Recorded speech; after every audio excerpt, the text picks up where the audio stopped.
Hello, you're watching Transbratians, and I'm your host, nahshondion.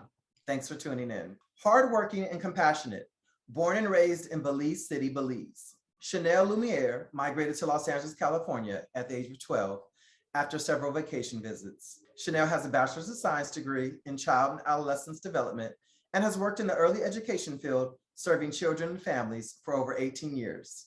Chanel currently serves as an educator, mentor, teacher, healer, and organizer. Chanel has also served a number of organizations advocating for LGBTQI communities, currently serving as Unique Women's Coalition board member and FLUX International Secretary. Besides her advocacy work, she's performed all over California and provided makeup and styling for many individuals in Los Angeles. Notably, in 2008, she did makeup and styling in XXL magazine for Foxx Jazell, a well-known transgender artist. In 2020 and 2021, Chanel was featured in Frye Art Museum Bonner Banner Series in Seattle, Washington by artist Marilyn Montufar and Muse for 2022. As We Are Pillars of Society with Steve Galindo. She currently serves as the building manager for the first of its kind, the Connie Transgender Empowerment Center, and a consultant for AIDS Healthcare Foundation. Her light continues to shine wherever she goes. Chanel, welcome and thank you for joining me. How are you doing today? Oh my goodness. Thank you so much for having me. I really appreciate that. I was like, I did all of that? I don't think so, but yeah, I did. I'm good. How are you? Is it true? It is. It actually is. Wow. It is amazing sometimes when you read your biography and you're like, wow, I did all that. Yeah. So yeah. Congratulations. Hats off to you. Thank you. I appreciate that. And coming from one of my trans siblings, it feels good to hear that. It feels really good to hear that. Since we all have them, I require all of my guests to repeat after me. Hi, haters. Hi. Hi, haters. We want to welcome our haters into the community so they don't feel like such outsiders, and they can possibly open up their hearts to some love and maybe some other things as well. I love that too. I'm gonna steal that. You need to brand that. Hi, haters. Hi, haters. I think I probably got it from somewhere else. Where are you joining us from right now? I am joining you all from Los Angeles, California, to be more specifically West Hollywood at the Connie Transgender Empowerment Center. What'd you do for Easter weekend? Easter weekend, I slept. Well, honestly, no. So Saturday, there was a brunch, intergenerational faith brunch held by Pastor Sammy with support from the Ahmad Institute, AHF, and FLUX here at the center. So that was great food, great energy, great conversation. So they're starting the conversation about how do we connect all these dots within queer community, but within the queer church, within queer spaces. And so it was a great conversation. So that was Saturday. And Sunday, I did what Jesus did, honey. I rested. Beauty rest. I call it beauty and booty rest. Yes. So. Yes. I like that. But somebody think the booty rest is inappropriate to put the beauty in the beauty, especially on a day like Easter Sunday. Yeah, that's cute. The booty rest. I'd rest that too. Anyway, right. Your family is from Belize and you're a native. Discuss your life in Belize and your family. Yeah, so I was born and raised in Belize. My family is also from Belize. I would say that was some of the best years of my life. And one of the reasons is because most of us, we have in Belize students, as back then I was a student, we get summers off. We get the whole summer off. We get to play in the river. We're in the Keys hanging out. We're climbing the mango trees, pulling up some coconuts. So my experience was phenomenal growing up in Belize as a child. Were you sucking on tamarind? Say that again? Were you sucking on tamarind? Oh my goodness, yes, yeah, I'm gonna go into my dad, like we said, tambran. Yeah, well, I was sucking on tambran. Or is it tamarino? Yeah, people say tamarindo, but our language is Creole, so we say tambran. Tambran. I love it. Girl, I want to eat some tambran right now. Oh, it tastes good. Oh wow! And what about sugarcane? Yes. Yes, You know, girl. sugarcane is really good for your teeth too. If you take it and you clean it, it whitens it and it gets all that stuff out. Very Yep. good. Hmm. Lots of sugarcane. Yep. Yeah. Did you get a lot of cavities? I still don't have cavities. My doctors are always like, you don't have any cavities. No, and that's because my grandmother was very strict. So we didn't eat a lot of sugary stuff. And if it was stuff that she homemade. She did a lot of stuff with the fruits of our land, and she would make desserts with those. So you guys like had your own farming as well? We good question, girl. I like this. So where I live with my grandmother, she had like chickens, ducks, goose, geese, or however we would say it, in the backyard. And she had a couple of fruit trees. There's this one fruit called a golden plum. It is so good. And out of that, you can stew it and it turns like kind of sticky and gooey. And then we have this other fruit called it's called supa. It's round and it's good. And again, you cook it in sugar and it turns out so good. So a lot of that was from your neighbor, if it wasn't in your backyard or just down the street around the corner.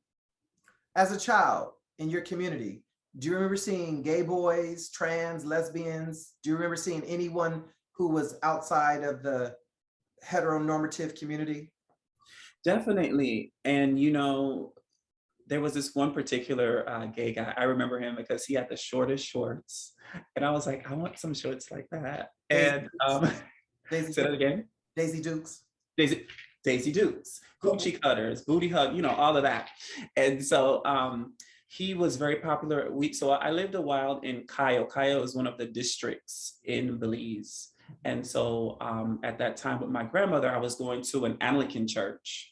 And so as being a part of the church, we went through a process called confirmation, which means that you're at a certain age, you go through this ceremony and you can drink wine, take communion, and then you can essentially become an acolyte of the church, which is a person that works right next to the priest during the services. So this one particular guy, he was like well-known in our community, very friendly, and I would always see him with hanging out with the soldiers, the real cute soldiers, in the back of their trucks. And I'm like, Daisy Dukes? Family. Huh? In his Daisy Dukes? In his Daisy Dukes. Long, beautiful legs. I would always remember that. What colors did he wear the most? They were like very neutral. I think he didn't want to put too much sparkle on it because he was like, they're already short. People are going to see. And so they were, I don't remember too much of the color, but they were pretty much neutral colors. So would you say he was just a gay guy, or would you say he was like borderline transvestite, or just... He was just a gay guy. I remember also very feminine presenting individuals. Femme presenting, we will say today, to be technically right. And they were very mistreated though. There was this one, I would refer to them as trans. She would walk down the street with her rollers in, all done up, and honey, she hit that corner and they would throw her right into that little bridge. It's called a canal. That's where they dump all their poop. And it was really sad to see that, but I don't know. I'm always interested and curious to see if she's still alive. She still might be, but she paved the way for a person like me to get on that plane and go to Belize, go back and visit. So would you say she was like the queen of Belize back then? She's still very well known. She's still, my mom knows her. My mom feels that because my mom used to clown her, that's the reason why she had a child that turned out to be trans. Great, absolutely great. My mom was one of her bullies. That's how it works. So tell me this. So you don't know her name? You didn't know her? They call her Shirley, Shirley. Bro, if you don't stop it, I could reach through this thing and slap you. I'm from Pasadena, California, and the first memory that I had of a trans woman, transgender person, a gender non-conforming, was Shirley. Shirley would walk around. She had these long leggings, tight leggings, all rolled all the way up to her stomach, and old messed up janky wanky wig. And I would just look at her and she hung around like the shopping center. Sometimes she'd be pushing a cart and stuff. Now, mind you, that's in 1990, so I'm like 13, 14. And everyone would say that's the he, she, the he, she. That's, and it wasn't no disrespect to Shay. That's what it was. That's what, back then, the term. Shirley was at least 50 back then. Uh-huh. So 5 years ago, I had put something on Facebook and was just inquiring about, what's going on and everything and da-da-da. And then my mother had told me too, that she lives in a nursing home down the street from where my mother is at. And I was just like, Shirley may not be alive now, but she was a few years ago. And so for you to say Shirley, I was just like, wow. So Shirley must be one of the girls' common names for the girls. Oh, definitely. Definitely. Mm-hmm. Shirley wouldn't fit you though. You're not a Shirley. Oh, no. No, oh, no. No, I'm not a Shirley either. No, me either. No. Actually, to be honest, I think it's kind of a little tired. Yeah, I think it was just a way to play people down. So I think it's a name that has stick over the years in certain cultures and communities. Oh, that's Shirley. I think like they're questioning identity and have questions like saying, oh, that's Shirley. So I think it was also wow, you're a little shady. And you know what? That's more like a 70s and an 80s name. So whatever happened to that gay male? Whatever happened to him? You mentioned Shirley. Is he still alive? What happened with him? He ended up passing away right before I left Belize. And my understanding, because I was still a child, I was still under the age of 12. So it was anyway from about 8 to 12, my age group of where he passed away. And I ended up being one of the acolytes at his funeral, my sister and I.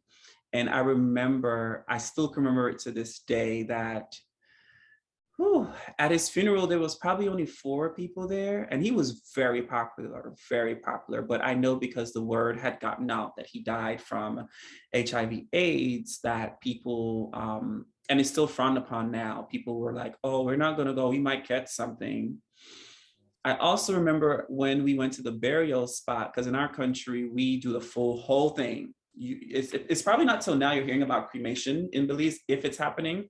I remember getting to the spot and I remember looking at the hole and I was like, well, that is deeper than 6 feet. And so when I kind of inquired a little bit and talked to my grandmother was like, yeah, when people die from AIDS, we bury them a little bit deeper. And I was like, oh, okay. And the significance of that is? And I don't think it's cultural in the sense of anything like tradition or anything like that. I think it's more because it's AIDS, and people still believe that, like, if I drink out of a cup after you, I can get it. If I kiss you, I'll walk by you. Or it's a lot of stupidity and lack of information and knowledge. And so that's what it is. Is Belize known to have a high HIV and AIDS infection rate? I don't know, but I would say yes, because I've known many individuals that have died from it. And I don't want to say that, well, technically, yeah, they've died from HIV/AIDS complications, but they've more died from the ignorance and the lack of knowing, because one of my cousins died from young, in his 20s, from HIV/AIDS, and was because he was hiding it. And he wasn't, from my understanding, he wasn't living an out gay life. He wasn't, and so it's still sad, and it's still happening. My uncle, who was much older than me, he died in 2011, and I think he had it for about maybe 20 years. That army base that you said that guy would, cruise around in his Daisy Dukes and stuff, was that a U.S. military base or was that a Belizean one? You are digging. I don't know. As a writer and someone who had aspirations to be a journalist, honey, that is what I do. My goal is to get to the truth and to get to the bottom, the basic bottom. Get to the bottom in case we need to visit, right? But that part, girl. I don't remember what branch of military it was, but I just remember the truck. I remember him getting in the back, because right where the church was, and my grandmother kept us in church. We sung in the choir. Yes, so I remember, yes, Lord. I remember when they would drive by, he was always so happy and friendly. So that was the pieces that I would remember, but not the branch of. When the service guys would drive by, he'd be happy? Yeah, he would be happy, or when he would be the back of their truck. Because in Belize, people will let you in the back of their truck and drop you off the next couple blocks. I see what you're saying. So there was a lot to see. I'm sure. How did they treat you? The military people treat you? How did they give you rides? My grandmother, I wish you had, but my grandmother would not allow that. I was very sheltered, very, very sheltered. And so, no. And I was really short for my age, very short. They thought I had some type of growth issue or something, so no. So I spent some time in Bossier, Louisiana, Shreveport, Bossier, Louisiana area. This was after I had spent a significant amount of time in Dallas, Texas, peddling erotic massages on Backpage and Craigslist and all that type of stuff. But in 2017, I had some issues at a location well, I won't say what city in Texas, I'll just say Texas. And so I said, oh, you know what, well, let me just go, a little east and go stay somewhere where it's cheaper and where there's some casinos. And girl, when I tell you, honey, it was some Air Force base in Bossier, Louisiana, and it's the Air Force base that Bush was at. 9/11 happened, and I know that because that's very significant piece of American history. But so when I think about that guy, I think about my experience and all the callers that I had, and Okay. so your mom is about to turn 66, and you appear to have a good relationship with her. As a child, did your mom have a hard time accepting you? What age did you become aware that you were different from the other boys and girls? And what age did your parents realize that, our child is different? There's something about the age of 5 that happens to us in our journey, whether we come out as gay, lesbian, or what is a sexual identity or a trans identity. So there was somewhere around 5, but I remember we were talking about them short shorts earlier. I remember about 8 or 9, because my grandmother allowed me to do a lot of things that my previous caretakers, which was one of my mom's friends, wouldn't let me. And so I remember cutting up these jeans really short, and I was walking around the house, and I was like, oh, okay, this is me, this is my freedom.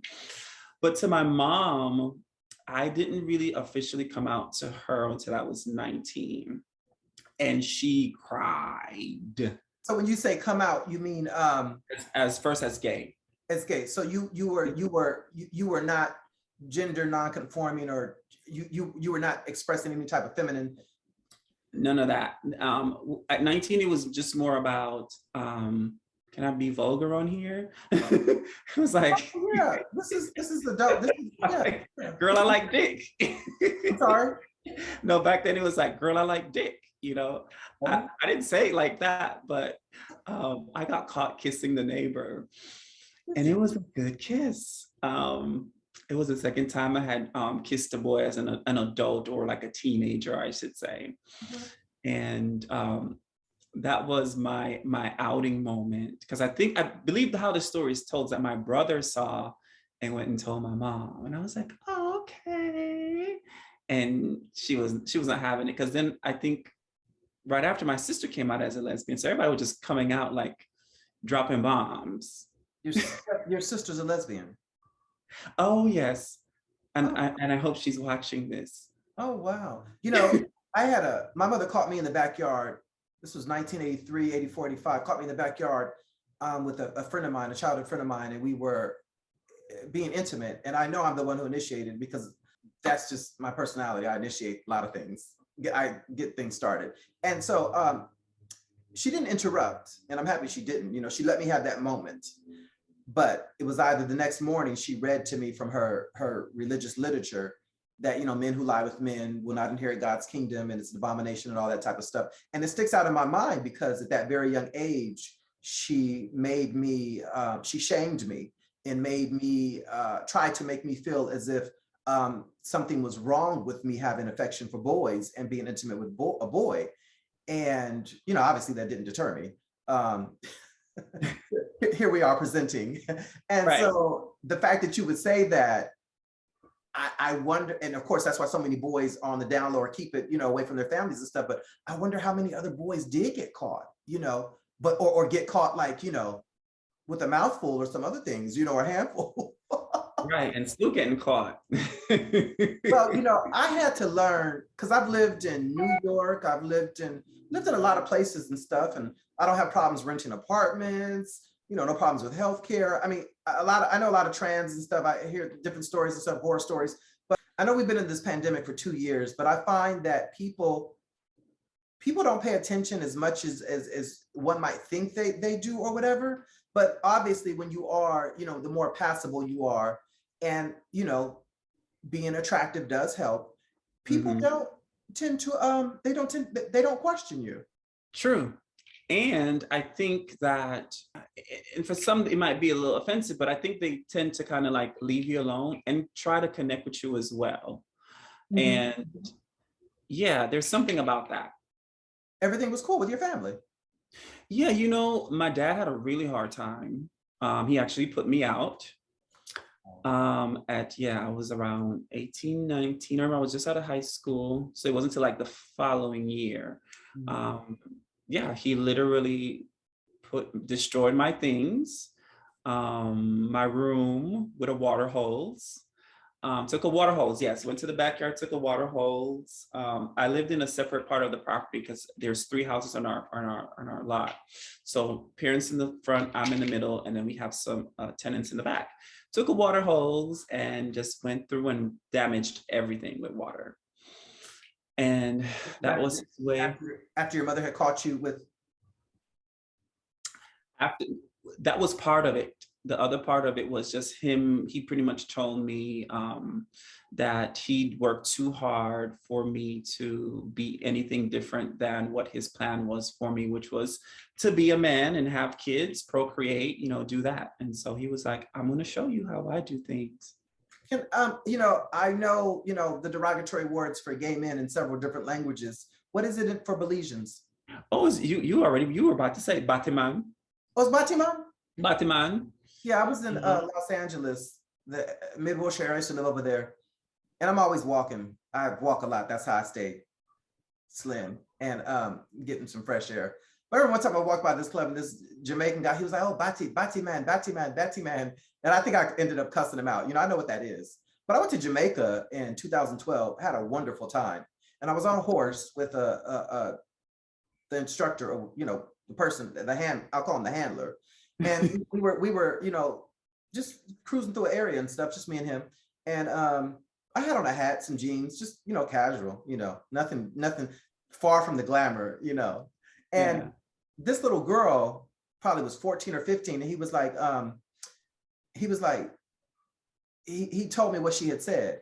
And I was just like, ugh, I wish he would have just kept it to himself. First of all, it's a little girl, a little ugly girl. And I'm in her country, so I'm not gonna cuss her out. And it could have been a boy or whatever. I'm not gonna, I want to get home to America safely, and I don't in one piece, not hacked up. I remember I was in Los Angeles one time in a Ralph supermarket, and I remember I was walking down the aisle, and this little black boy had said something derogatory to me. But I also remember one time I was at a 7-Eleven, and another little black boy had said something. This other little nigga had said something derogatory to me. Now it's interesting because I'm 20 years older now. Young kids don't say nothing. But if they did, the type of person I am now, I guarantee you, they would walk away in tears. Life has a way of, when you are a respectful and a nice and a kind person, life has a way of making you realize you don't have to accept verbal abuse. You can treat people the very way they're treating you. You don't have to put your hands on them. You don't have to shoot them. You don't have to stab them. Just say a few choice words. Guarantee you, it'll put those little bullies in check. And it might do this. It might do them some good and save them from getting their heads blown off a few years later for disrespecting the wrong person. I'm just gonna leave that at that, girl. That is so true. That is true. That's a great teachable moment. You can be very real and candid. There are no censors here. There are no censors here. But it's just one of those things where I could have never thought to call an adult or someone who even just appeared older to me to disrespect them because they're Latin, Asian, white, whatever, disabled. I couldn't imagine that. And so I kind of wonder, like, what makes a child? What makes someone who's barely 13 or 14, what makes them feel that bold to say some backward ass shit to somebody like that, no matter what it is?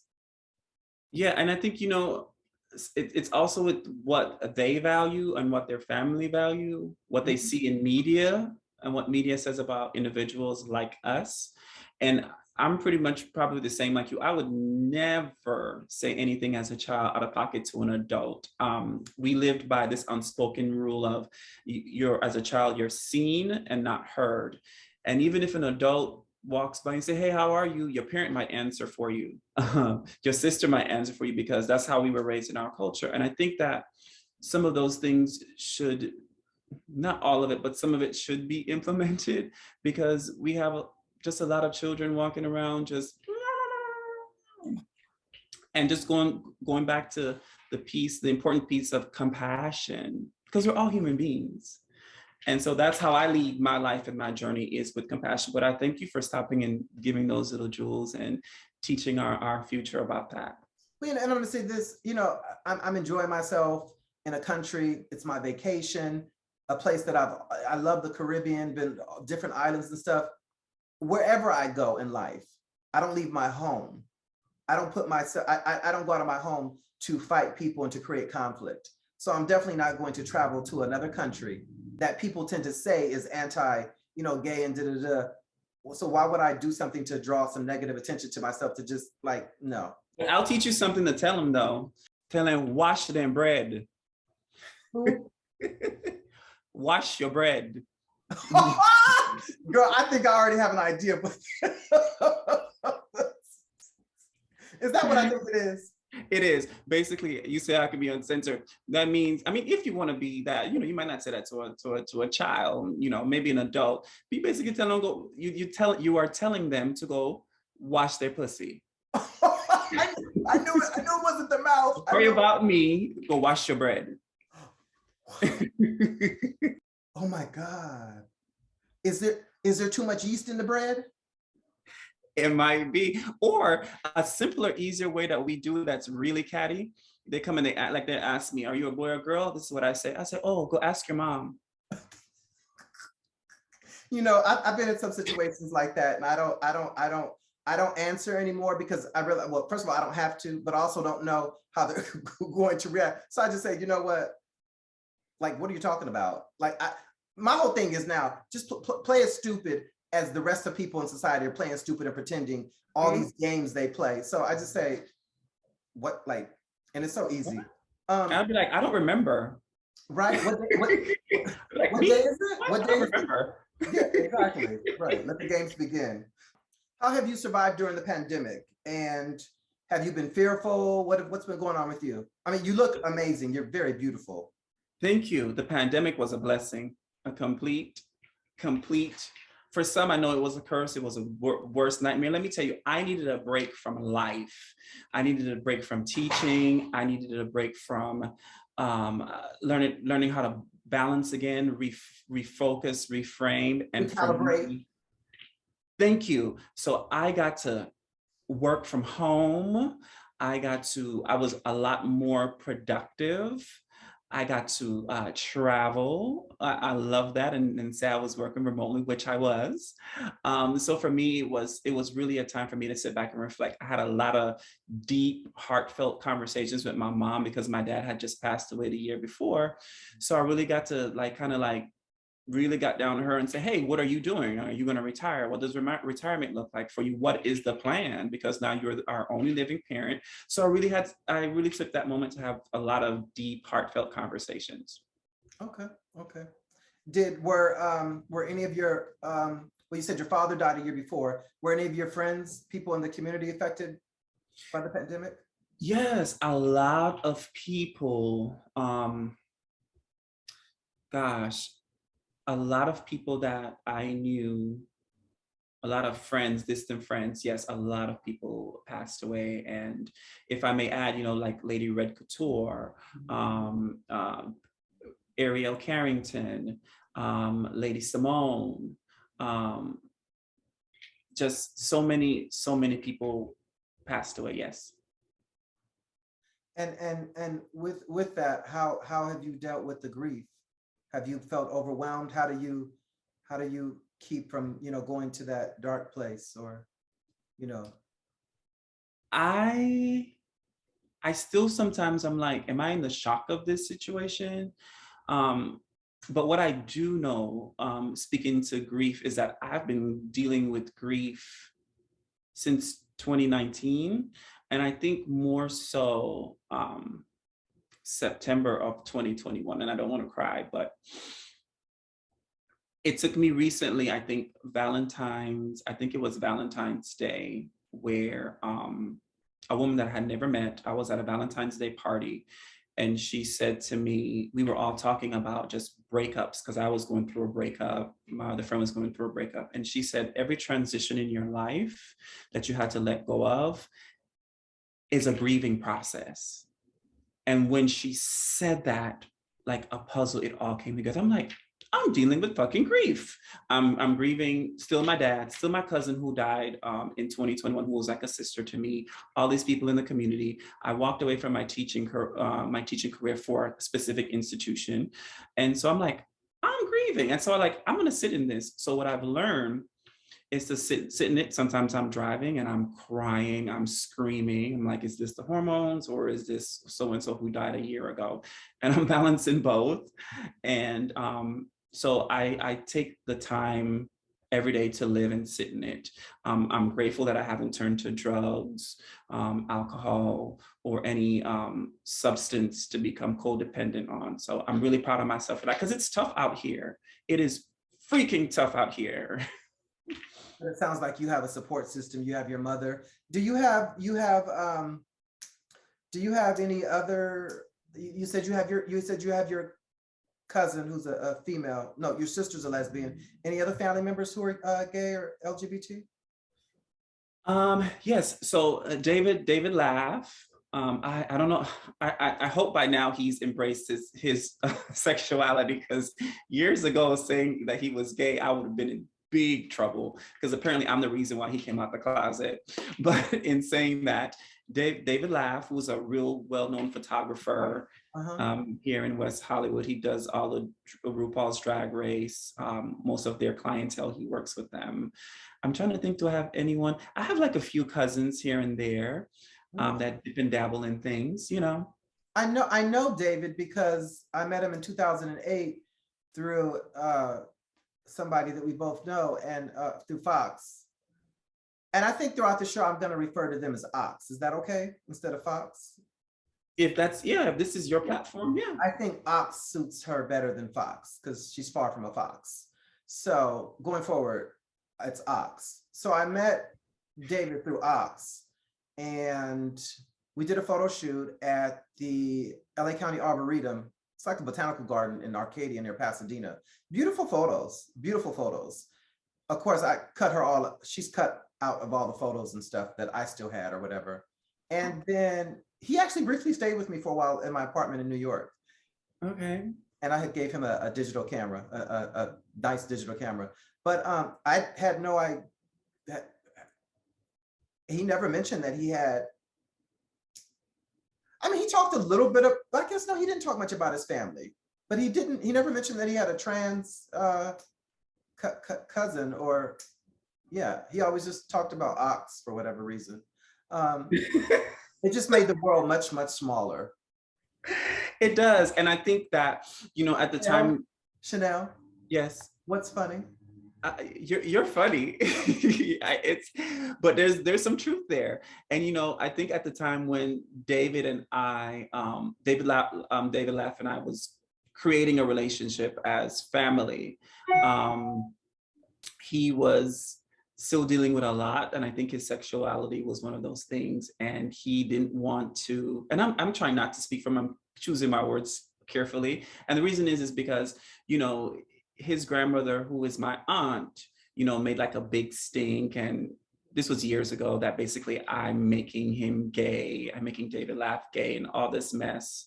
Well, you know, they do tend to blame us. They do tend to blame the girls. They do. The minute your eyebrow just go a little up, it's your fault.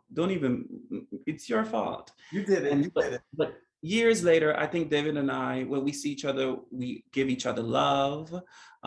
There's much love there. And his work, I always compliment him on his work and how proud I am of him, because I was one of his first muse. when he started many years ago. Mhm, mhm. So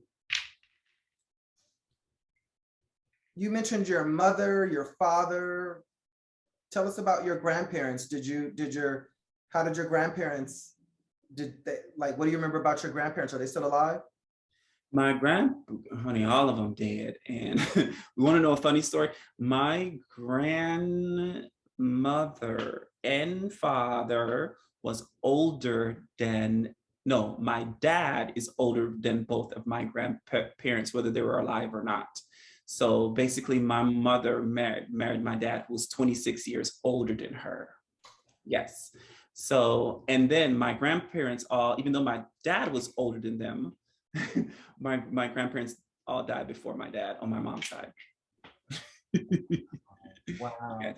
And so, do you remember did they ever give you any advice growing up, your grandparents? What do you remember most about them? My grandmother was an amazing soul. She loved me 1000% for who I was in and out. And one thing I constantly remind people, or I say to people sometimes, is she used to tell me this: don't be a common marble. Mhm. And she would always give me these little jewels here and there. She would tell me, just be yourself, love yourself. And she always taught me this. She would always say this to me: honesty will get you far. Your truth will always get you far. And she would tell me, whether a person like it or not, whether you did something really bad, own up to it and move forward. And I've lived by that my entire existence. So did David grow up with you down there in Belize? Yeah, David Lafayette. Why are you laughing again? Oh no, he's from a different, no, he is from my dad's side of the family. And that is dysfunction at its best. He's No, not gonna, no shade, huh? he's not gonna come for us for this interview, is he? No, I mean, he will probably say it too.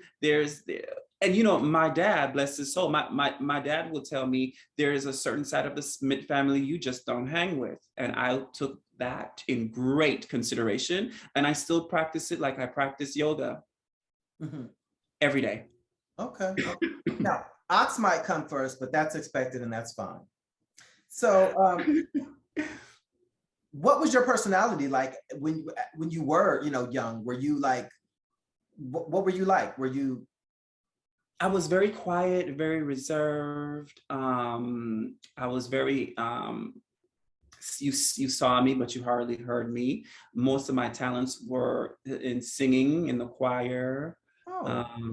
Yeah, so I sung in a choir for many years, from I was like 8 to about maybe 17.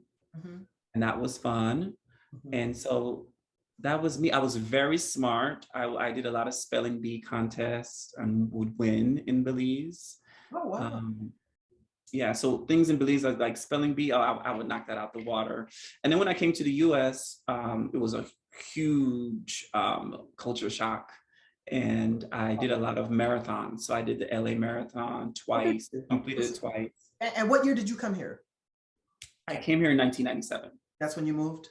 Yeah, officially. What year did you run the marathon? The marathon must have been 2000, I want to say 2000, 2001, 2002, or 2000, 2001. I trained for it for a third year, but because I felt like I didn't do enough training, because you actually train for the marathon. I didn't do it the third year, but I did most of the training. So my high school career was like running and acting. But you know what's so funny? I took up running, right? Because I was like, this is good. I feel good. I found out like all the men on my dad's side of the family did marathons, did runs, nobody ever said anything. And they were also bicyclists. And my brother happens to love bikes and does bikes too. So it's crazy how we don't have these conversations with our family members. Well, yeah, people don't often, they have all kinds of hobbies and all kinds of things and they just don't share. And sometimes they may think that you just won't be interested either. I don't know. True. So when and how did you meet Shayla Jamir? How did she become your mother? Wow, I met Shayla I was just kicked out of the house. And my best friend, Uman, who lives in New York, Connecticut, somewhere over there, she used to go down. Chanel, you said you were kicked out of the house? Yeah, so I was kicked out of my parents' house around the age of like 19 Oh, in Los in Angeles. Los Angeles. Oh, okay. I'm thinking that you were still in Belize. No. So when I came here I was 19, I was 12, did seventh grade and eighth grade, and then went to high school, went to King Drew Magnet High School. And then around when I came out, like I was sharing earlier with, and my dad put me out, took that water hose. And then I ended up living in a transitional living program called the KT House. Do you remember the KT House? So that's off of Schrader and Sunset. It's no longer there. It's now just the LGBT fully center. So it was a housing unit for trans youth. Was it? Trans youth for youth. I remember the Covenant House. Okay, similar type of thing. I think that's where Ox lived at briefly. Yes, Foxx did live there. Ox, yes. So you don't make me laugh every time you say that. Yeah. So 19, out and working 2 jobs, and in college, I ended up at the KT Transitional Living House, and my friend Uman, who is from Africa, ended up at the KT house too. And she said, you gotta meet this trans woman. I said, oh, okay. She's like, I'm gonna be doing a pageant with her. I'm like, oh, okay. She's like, can you style me and put me together? Because I always love styling and putting people together. So I said, okay. It's obvious you do well yourself. Oh, thank you. And so I get to so in my mind, I'm visualizing this trans person because what I've seen on TV is trans people stand on corner with these fishnets and high heels. Yes, that's what I'm thinking, right? Because that's what we've seen in media. And I get there and I'm helping her and I'm like, so when is this trans person getting here? And you want me to meet them? And we were busy backstage putting her together. She was like, Shayla's been here the whole time. I'm like, well, where? Like, oh, there she is. I'm like, she's not trans. And to this day, I still don't believe Shayla is trans, not because of media portrayal of trans people, but I think she's tricked us because she's such a woman to me. Right. And she was like, no, that's her. And so after that, I don't even know if Shayla fully know this story that we're telling right now. So this is gonna be a lot of tea. So we met, it was a great bond, great relationship. She started schooling me on just, first about life. She's always like, get your life in order. And then she asked me at that time to join her family, the family of Jamir. We're still around. And then she introduced me to ballroom scene. So when I came out for my first house that I joined was the House of Cavalli. You probably remember that because that house was leading and rocking in LA for a long time. I remember the name. Yeah, before Asia did, that house was. Asia, Asia passed too. She was one of the leading mothers. Asia Ferragamo? Yes. Did you know she passed away? That was Shelby's friend. Shelby is tall. Shelby was tall and light skinned. Well, Shelby is tall and light skinned. Shelby is still alive. But you're talking about Edwin. Wait, is it Edwin Ferragamo, right? I don't know the other name they use, but they were tall. They used to walk drag space. Asia Ferragamo is yes. Yeah. I met him when I came out in like 1995, and just sweet and nice. And when I found out that he had passed some time ago, I was just like, it was too unfortunate, but very sweet person. So very sweet person. And like, those are things in life that like moments that I'm like, I wish I was there for their final, resting place and all that. And he was always giving hugs. Yes, very kind, very sweet. Yeah. So you were friends. I met Shayla and she took me in, and we've been through a lot together. I mean, we've traveled places.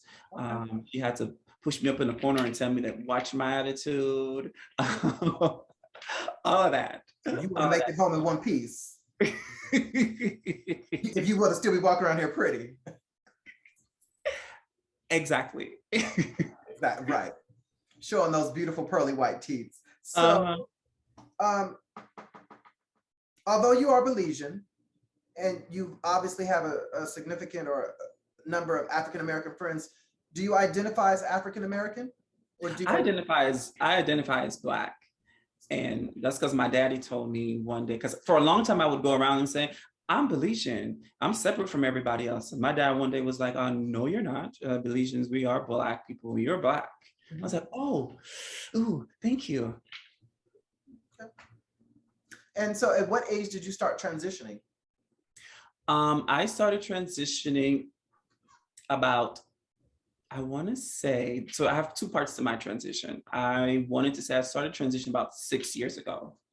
And so my transition was more of a social transition at first. So I started the clothes I wear, places I hung out, people I would hang out with, my name, my pronouns.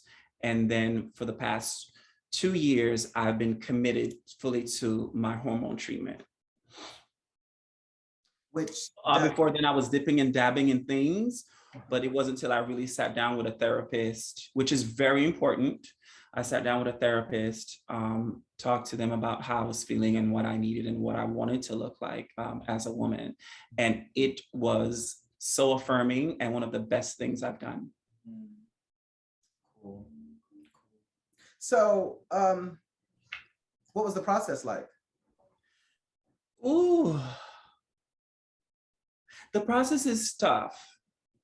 And I think that a lot of times people feel like we go get this work, some work done, and it's like, we're fully transitioned. I feel like we're always constantly transitioning because there are things that we want to constantly work on. And for me, I think it was just people thinking that, oh, now you're going to be this whole different person that we're either going to like or not like. And I'm like, I still have the same big heart. I just now have better boundaries. And my pronouns are different. And I want you to stick to this name that I've told you that I am. So really about that teaching that you were talking about earlier, we are constantly within our journey teaching people and sometimes giving eye rolls too. Yes, to the back of our head. So what's the difference between socially transitioning and medically transitioning? And how did it affect your personal relationships? Difference between socially transitioning is just basically you're switching things certain things that you have surface control over. So like me changing the bathroom that I use, my clothes, it's very surface, pronouns. And then medically transitioning is actually sitting down and thinking about, okay, what am I going to take, right? The hormones, different creams, learning about things in Mexico that you can use. A whole new world. So the medical part is really that physical change. And I like to say that physical change because it's the physical change, because makeup is not a physical change, it's only temporarily. And I haven't noticed the big difference on hormones. And some days, like, I don't feel like I need any makeup. I feel like my softest, my prettiest. So that's the difference between the social and the It's interesting. When I was taking the hormones a decade ago, I was taking the intramuscular shot. I hated it. And it would just make me cry. It make me want to be held. I wanted a boyfriend. I wanted a husband. I wanted a house. I wanted kids. I didn't want a sex change though. I didn't want to nip and tuck and do anything down there to my equipment. And it was just this. Just psychologically, it was just so. It was something I did not enjoy. And I was like, I can't do it. I can't do it. I stopped taking them, the shots and stuff. And then I started taking the pills occasionally, but I was like, I just started to realize like, I didn't need it. I didn't need it, but also I didn't like how it made me feel like, here we go, loop-de-loop. Yeah. I was like, it's just too much. That's one thing that a lot of us don't talk about is the side effects. Like I know for me, like I would have like this attitude. And then I had to start checking in with myself, like, oh, this is the hormones. And so I will let people know, hey, today if I seem like a little attitudey or a little snappy, which I already am, and just, I don't know why everybody wants to text me all of a sudden. I said, just please know that it's the hormones. And so I'm glad that you brought that up because it really affects us. But I actually love it because some days I'm on it, I don't even want to talk. But I won't tell nobody that. It definitely does increase. It makes you much more moodier. It was interesting, yeah, because I wanted to be held. Oh, it was just taking me down the road. I was like, oh hell, like this is too, I wanted to be a little Very softer. affectionate, very gentle. You want to be pet. Like, yeah, me, like I love sex. It's the best thing that God ever created for us. But I go through those stages where I just want you to hold me and caress me and lick on me. And then there's sometimes I just want you to fuck me. But yeah. So glam. But yeah, I experience that a lot more now on hormones than I did before. So, not being, shady or whatever, but, it's like some of the girls can take hormones for decades and they still resemble bricks. They're still hard. You can take hormones affects everyone differently. Hormones do not, how do I say this? I mean, I'm not in a position, I'm not a medical doctor, but someone who has taken hormones for a significant amount of time, someone who has observed other girls taking them, seeing the results, and then hearing stories of, or some girls saying, oh, I've been on hormones for a decade. And it's like, you've been on hormones for a decade and you still look like that? For whatever reason, all of our genetic makeup.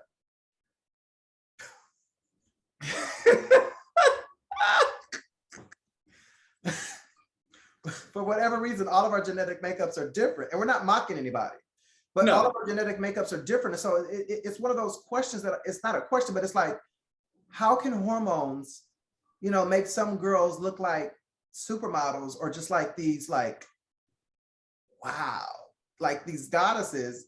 Wow. And then it's like that magic fairy wand. And then how's it that some of the girls, it's just like, they still look like linebackers and football players and thugs. Oh, I was triggered. No, but it's like, do you wonder, like, what is it? I mean, it's just, it doesn't mix with their DNA, or what is it? What do you think? I am also like you, I'm no scientist, but I think for some, it takes a lot more work. And it takes a lot more work, yes. We go into surgeries and all these other things that are necessary. And I think it's also depending on what we're putting into our bodies. And I'm not speaking about the hormones, but things that we eat. For example, I stopped eating beef and pork a long time ago. Mm-hmm. And then May of last year, I went completely vegan. I might cheat sometime, I eat a little bit of fish, but that's rarely. And so I think as we are changing, our bodies are changing, and you want certain results, right? Somebody might say, oh, I want to look like Halle Berry, or I want to look like Chanel Lumiere. There is work behind it. Any girl, anyone, whether they're cis or not, that you want to look like, trust and believe there is some work. And there's genetics there too, because I'm sure we look down your family tree, we'll see gorgeous individuals, humans. Well, but I would say exterior wise, I mean, the outer, yes, but inside just. Oh, some people insides, yeah, that won't. Yeah, that won't. That won't change. No. And we're going to get into that later. Okay. So,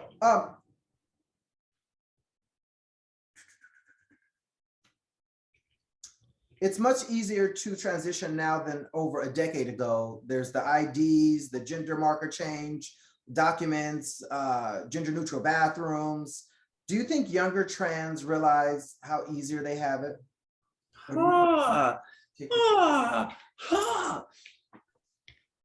I think that we live in a time where we feel very entitled to things. And the younger generation, yes, they're doing the work and they're into technology and all that, which is great. But I think that learning the history, it is so valuable to learn the history of those that have come before us. I know a lot. I don't know everything about California, the state that I live in, LA specifically, but I know a lot about the history of who came here, who did what, who started what. And that's because I'm constantly in these conversations and having them. So I think that the younger generation needs to know where they've come from in order to know where they're going. Because at this point, we don't reinvent the wheel no more. We just add to it. And I think a lot of the younger generation coming in thinking like, oh, I'm doing something that's innovative and new and no one's done it before. No, babe, someone's done that, something similar. You just probably elevated and added a little glitter to it. Yeah. So let's keep these answers kind of like at least for like 2 minutes, since we Perfect. have been an hour. So what gay men and other trans have contributed to your life and well-being? Any lesbians? Oh, gay men. Ivan Daniels. I love Ivan Daniels. He was one of the longest promoters here in Los Angeles. Tony Walk. Any lesbians? I can't think of the top of my head, but I love my lesbians. I love them. And what was the last option? That was Trans it. individuals. Shayla. Yeah, Shayla and all my friends at FLUX. And all your friends at FLUX. Okay. So things have drastically changed and progressed in the past decade for our community, especially within the past 5 years. Did you ever think you would see more resources poured into the community, while at the same time, many folks are still harming, excluding, and exploiting us? I always knew it would happen. When, of course, didn't. And it is happening. I'm glad to seeing it happening. In every elevation, sometimes there will be forms of exploitation. Exploitation will be there. And so I'm just happy that it's happening. And there's a lot more to come. There's a lot more to come. Yeah. As it should, there should be. Yeah. Yeah. So our community now has a tremendous number of available and life-affirming resources regarding health, finances, education, and housing. Do you think some trans girls can still use the old excuse of being discriminated against to continue prostituting? Yes. Do they have to? No. Is it easier to do that? Yes. And I think that it takes, having, again, some of these conversations and saying, what is it that you specifically need and how can we get you to that? Because ultimately your body will get tired, it will get worn down and out. And so it is time for us to start creating our own businesses. And that's one of the things we'll be doing through the Unique Women's Coalition. And not only that, but what's that word called?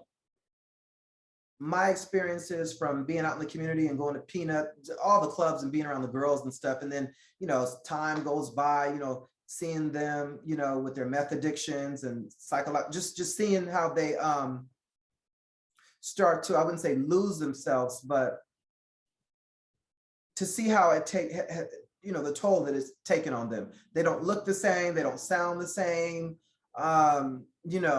It takes a toll on them. Yeah. So, it's not something that you can do it's not sustainable. It's not. No, leave it at that.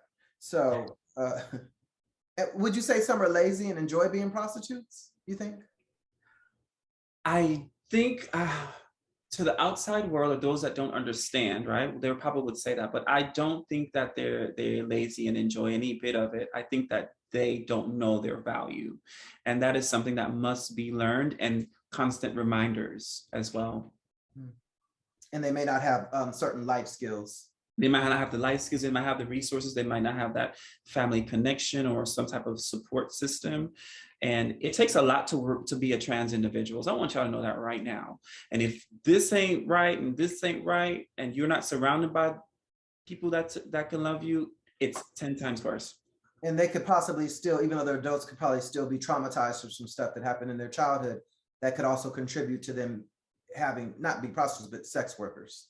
Yeah, trauma has a long time effect on all of us. Trauma is something that you never really get over.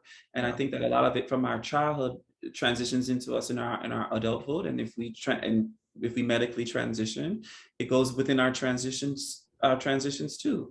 That bitter young boy becomes that bitter woman and never heal that bitterness. Yeah, because people don't just wake up and say, oh, I want to be a sex worker. I want to, do that for no, it doesn't work that way. It doesn't work that way.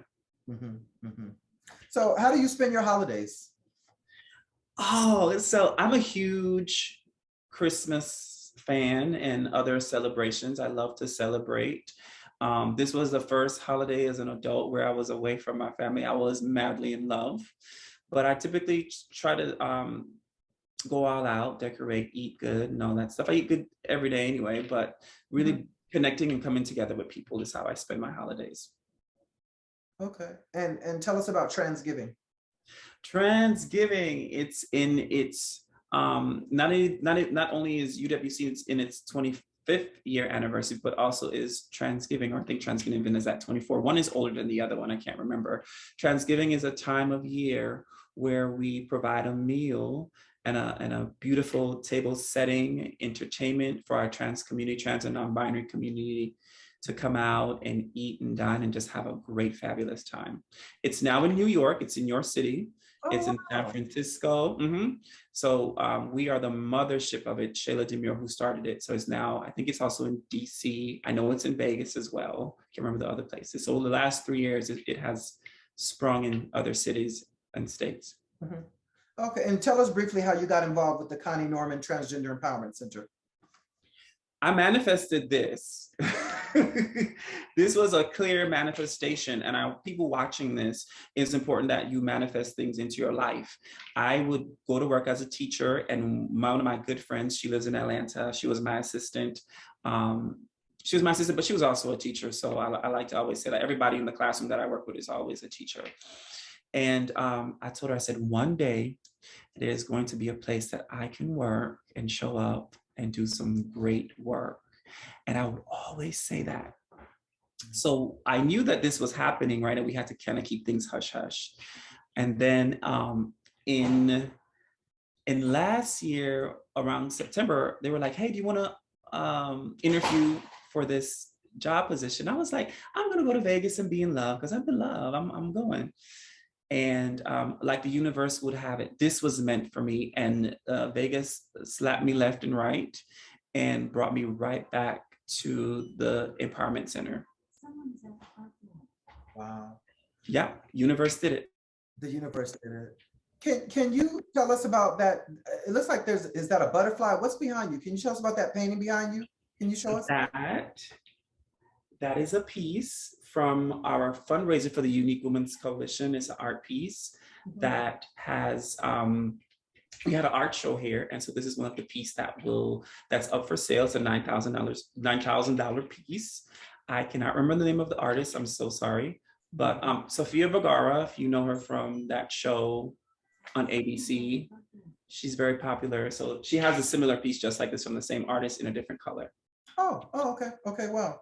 So for Trans Day of Visibility, I produced Transbrations at the center, and it was for Trans Day, International Trans Day of Visibility. And you were such a fabulous host, and we sat next to each other, and I noticed you were laughing the loudest at our host Ebony's jokes. And based on your laughter and the audience's reaction, I was very pleased with Transbrations. Everything was just perfect. The food, the music, the talent, everything. And I know my banner is still there, the Transbrations banner. So you also mentioned the importance of negotiating and having a seat at the table. You serve on the board of Unique Women's Coalition. How did you get involved in advocacy and how long ago? Ooh. Well, first of all, thank you for bringing Transbrations to our home. I'm always one of those people that believe in bringing people together the best possible way. And so when you approached us to do that, I said, yes, let's do this. Let's rock it out. I've been advocating for a very, very long time. And my work actually started with HIV and AIDS, doing AIDS Walk. And I would have these different events to fundraise for AIDS Walk. And I got tired of doing AIDS Walk because I was like, this money isn't going to specifically to my trans community. And so it wasn't until about 2018 I got tired of AIDS Walk. And I still love AIDS Walk, still support it. And it has transitioned into a whole new, bigger thing, because now they have all the RuPaul girls perform. It's bigger, larger than life. And so I've just always loved giving back. And that's been my thing. Okay. Do you have a favorite drag queen? I get in trouble for that question because I forget people. I love all the drag queens, but Okay. if I would pick, I would say, because she was very supportive when I used to perform as a drag performer, I would say Jasmine Masters and Sabrina LeBlanc. Those are two people that really poured into me. Mhm. I'm familiar with the two of them. So well, I love meeting ambitious people, and you're very ambitious. And you're on the board of Unique Women's Coalition. You're at the center. What's your vision for our community? Do you have a vision? What more would you like to see happen? Vision for our community. Definitely more safe, innovative spaces. Definitely more conversations happening at the table. Definitely coming into spaces that we are not normally there. And definitely more visibility. There's tons of programming right here already out there, right, that provides services, but what I would like is to teach some classes. You know, we're working right now on a t-shirt business through the UWC to give our community the knowledge on how to print on merchandise, different types of merchandise, and then how to make it into a business. And so those are some of the things we can be business owners. Why do we have to go to Walmart and work there? No. No, you can be all that you can be, honey. Be All all that you can be. And so that's where I see us going, being all that we can be. That's all I strive for, is to be all that I can be. And I hope that I am. Do it. And like I say, tap in, tapinnails.com, tap in. So you tell us about your social emotional learning courses, and when did you become aware of how important it is to master your emotions and to use them to benefit yourself? So social emotional, thank you. Oh, I just love this question. And I like that you really asked this question, because in our community specifically, we talked a little bit more earlier about trauma and understanding trauma. That's a whole nother conversation for another day. I also teach a class on trauma and understanding that as well. Oh, okay. And I touch on that in my social emotional learning class. Mm-hmm. And so social emotional learning is how to manage your feelings, your emotions in social settings. So that might look like how you may respond to someone, like we were talking earlier, how you might respond to someone that might not be so kind, or might say something in a way that someone who's trying to provoke you, right, who deserves to get their teeth knocked out, right. And it's really about showing that compassion. It's about the self-awareness, self-management, right? Managing your own self, social awareness, showing empathy, respect, appreciating diversity, right, relationship skills, and really too, how to make decisions. A lot of times our community, and just on the human experience alone, we don't know a lot about decision making. And so it's really about taking in those 5 areas and saying, how can I apply this to my life daily? You don't get to say, well, today I'm not doing this because I don't feel like I'm socially inclined. It's something that you practice and something that you do every day. So I learned that because I realized that people really like to listen to me. And I said, what does this mean? So as I was teaching for all these years, parents would come to me for advice, grandparents, everybody. And I'm like, I'm the youngest one here. But I learned that is because I was very clean, clear, and complete when I would give information, and I will provide the tools and the resources. And so I lead with compassion. I lead with kindness. I lead knowing that people are entering spaces with trauma, and trauma is real. It is, and it often can paralyze people, and they're not able to move forward and able to live productive and fulfilling lives. So you said a lot. You mentioned something about HIV and AIDS earlier, so I'm going to read a quote. Mm-hmm. Transgender individuals have been in existence for a long time. HIV and AIDS has not. I believe science is still learning about trans people, and there's not a lot of information on transgender individuals from a science perspective. Black trans women are still being misgendered and are grouped in with Black gay men. Typically, when a person has a need, in this case, HIV/AIDS care, they might accept being misgendered or sticking to their assigned gender at birth. And this was from an article for thebody.com. So the question, what do you think needs to happen for the scientific and medical community to be more knowledgeable and inclusive regarding trans health issues? For instance, I know some dolls have to have their silicone scraped out of various parts of their body. A decade ago, it was rare to find a doctor who could perform that procedure, but now there are many available, from my understanding. Right.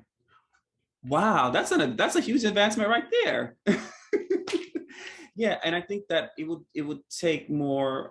Even when I go to doctors' offices to answer your question, I look to see if that question about my gender identity or my pronouns are there. It can be something as simple as that, because you know what this piece of paper represents? This represents data, and a lot of these hospitals, they know about data, and they know that it's important to have that certain percentage of, oh, how many Blacks do we have, how many Latinx people, how many this, how many that. And I think that is the way that we can really capture trans stories, trans bodies, trans medicine, and how it will affect us. That's in the more simpler way. And then actually going into action. What are we going to do now that we know this information? How are we going to make sure that we are providing care specific to trans communities, and then have them show up in these spaces and their identities be affirmed and respected? So there's a lot of, on the basic level, things that I think needs to change. And then of course, medicine will always continue to advance. Do you know now that there is a freaking hormone patch? I didn't know that. My doctor was like, would you like the patch? And I was like, a cigarette patch does not smoke. Yes, there is a patch that you can put on. I don't know how effective it is, but I chose not to do that because and they will give you as many as it to change out in case you get sweaty or get wet. But this is how advanced medicine has gotten when it comes to our bodies and our identities. But we meaning science, just needs to. Yeah, I learned something new today. Thank you for sharing that. You are welcome. Thank you. So Trans Day of Remembrance has been observed annually on November 20th to memorialize those who've been murdered as a result of transphobia. The day was founded in 1999 by a small group, including Gwendolyn Ann Smith, to memorialize the murder of transgender woman Rita Hester in Austin, Massachusetts, to draw attention to the continued violence endured by transgender people. It's cringing to hear of the numerous stories that seem to happen monthly regarding the violence and dehumanization that happens to trans people, primarily Black trans women and Latin trans women and gender nonconforming people. And last year, over 51 were killed, and I'm not sure how many, and I think the year before that it was in the 40s. And I know when I was at the center with you and everything, you were telling me there was a story about a Black trans woman in Chicago who was beaten up and found in a trash can. So I've known dozens of transgender women, and I've known some of them have been assaulted for various reasons or whatever. You know, the dolls are not always forthcoming, because some of the girls, let's be honest. From my understanding, some of these girls are walking around here with guns and they're robbing dates and they're doing some shady ass shit in the streets.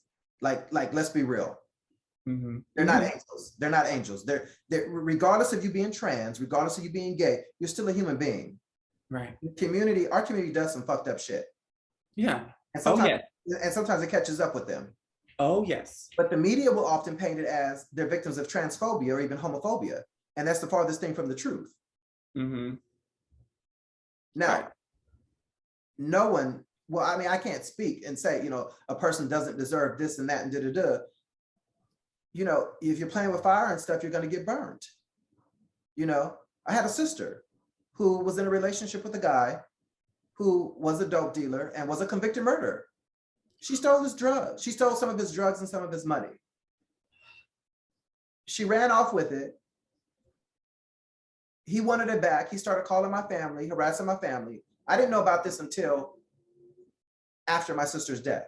My sister was found burnt to death in a building with some other homeless people, and she's the only person that didn't make it out.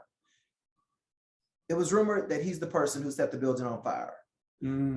Everyone knows that you don't steal from the dope man. I know that. You're supposed to help him build his territory. Build his points, stack it. But you know, you can take it further. I have an aunt, my aunt. She was an addict you know, in the 80s or whatever. And the story goes, either she introduced her son to selling drugs, or even if she didn't introduce him, she ended up stealing some of his drugs, and he gave her 2 black eyes. So my sister should have known better. Again, you don't steal from the, you know, you don't steal from the doorman. So I say that to say, you know, you're dealing with this guy and that guy. You have to be careful who you're dealing with. You need to be very cautious who you got to be very, have your friends do research too. Well, you know, I'm gonna be real. You know, Craigslist was my go-to. You know, Craigslist was my playground, and I miss it dearly. I don't want to cry, but oh, R.I.P. Craigslist. It's still there, right?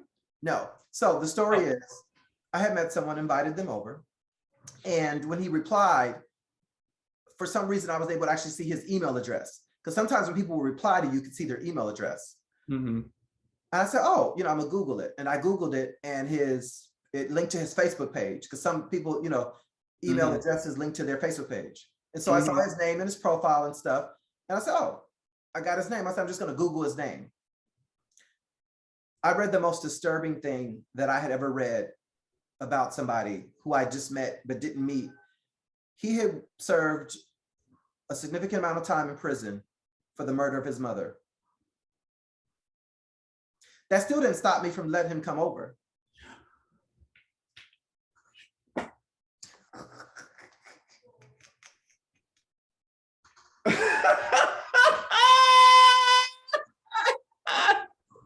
You said I have something else you can murder this pussy. Oh, queen, no, you didn't go there, girl. or you were going to murder something he had. I don't know. So, you know, over. I'm listening now. I let him come in, you know, and I braced myself as I brace myself for my guests and stuff, because, you know, I don't always necessarily know if they have good intentions when they're dealing with a doll, right? Right. Because I've met a few bad apples before. And one of those bad apples ended up shot with his own gun. But that had nothing to do with me being, you know, the doll. Make a long story short, you know, he sat down, you know, I welcomed him in, we just start talking. And I said, I didn't know how to bring it up. Like, I wouldn't say respectfully, but it was like, how do you, I had to act. I said, you know, you know, there's some, can I ask you a question? Where you been for the past 25 years? No, I was just like, you know, I read something, and, you know, I said, you know, your mother, and he was like, yeah, he was like, he said it was an accident or just something or whatever. And then I was just like, but you know, I was comfortable with him. Mm-hmm. He was convicted for that. So, you know, he was held responsible for it. Knowing that he had did that and knowing his potential, I was more comfortable with him knowing what he was capable of versus not knowing what he was capable of. Do you understand what I'm saying? Totally. So I was out there, you and he talked to you about it. There was no secret. So now you know, I know this motherfucker's. And because I definitely was not going to end up like his mother. Right. We'll leave it at that, Queen. We'll leave it at that. I love it. I have no problem making a man bleed. But can I add something a little bit? And making a grown man bleed, huh? Can I add something to that? Yes. I love that you said that, because oftentimes we don't do our research, and we should, especially as trans women and trans men. And I'm gonna say this real quick, because my last ex turned out to be mentally insane, and I did not do any research. And it's one of the best lessons in my life, because it's elevating me even higher. But it was one of the worst mistakes. And so now I know moving forward, I'm going to always do my research.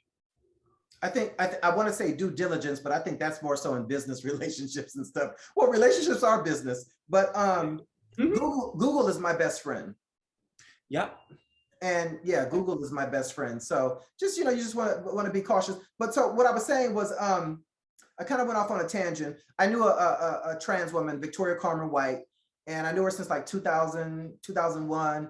And then like in 2012, I was looking on the Trans Day of Remembrance website, and I saw, you know, some of the names, and her name was up there, and I was like, I hadn't heard it in the news. This other person that I knew, mutual person, you know, I didn't talk to them anymore. And so, you know, she was a sex change. She was out in Jersey with her cousins. They went to a club, met some guys, took these two guys home to the apartment or whatever. She was in the bathroom with one of them, finished with one of them, went in the bathroom with another one. And then that's when she ended up shot. And, you know, they got arrested. They were found not guilty or whatever. And it was just, you know, one of those things where that's the first trans woman that I know who was a victim of, who was murdered, you know, and there was no real resolution. They were not held accountable for their crime. So, and the flip side of that is the violence within our own community, as we saw with what happened with Timothy Michael Dean and Jamil Moore at Ed Buck's house, who was just recently sentenced to 30 years. Did you know either Timothy Dean or Jamil Moore? I used to see Jamil Moore from time to time in West Hollywood, but I know people that are attached to him, but I don't know him personally.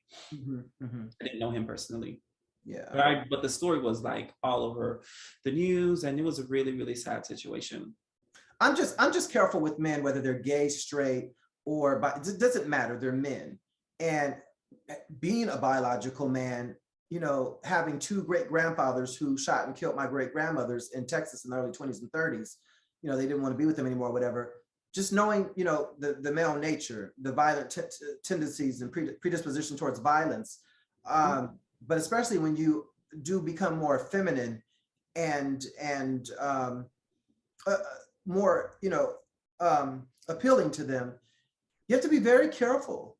And I noticed, you know, I never thought I would look at them in the manner that I do now, even though I was involved in a situation with one some 20 years ago. But, you know, that was an isolated incident. And so I say that you have to think about your safety. You have to think about, you know, a person's intentions. Just because, oh, you're pretty, you're this or you're that, or, you know, I got $200-300, or I'll fly you to Canada, or, you know,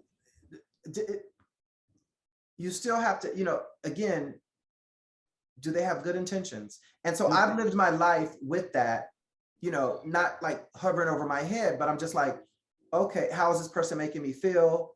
You know, I'm listening to their tone of voice. Are they real pushy? You know, or just a lot of things, you know, and I know that's one reason why I'm still alive to this day and living the life that I want to live, because I just know not to trust them.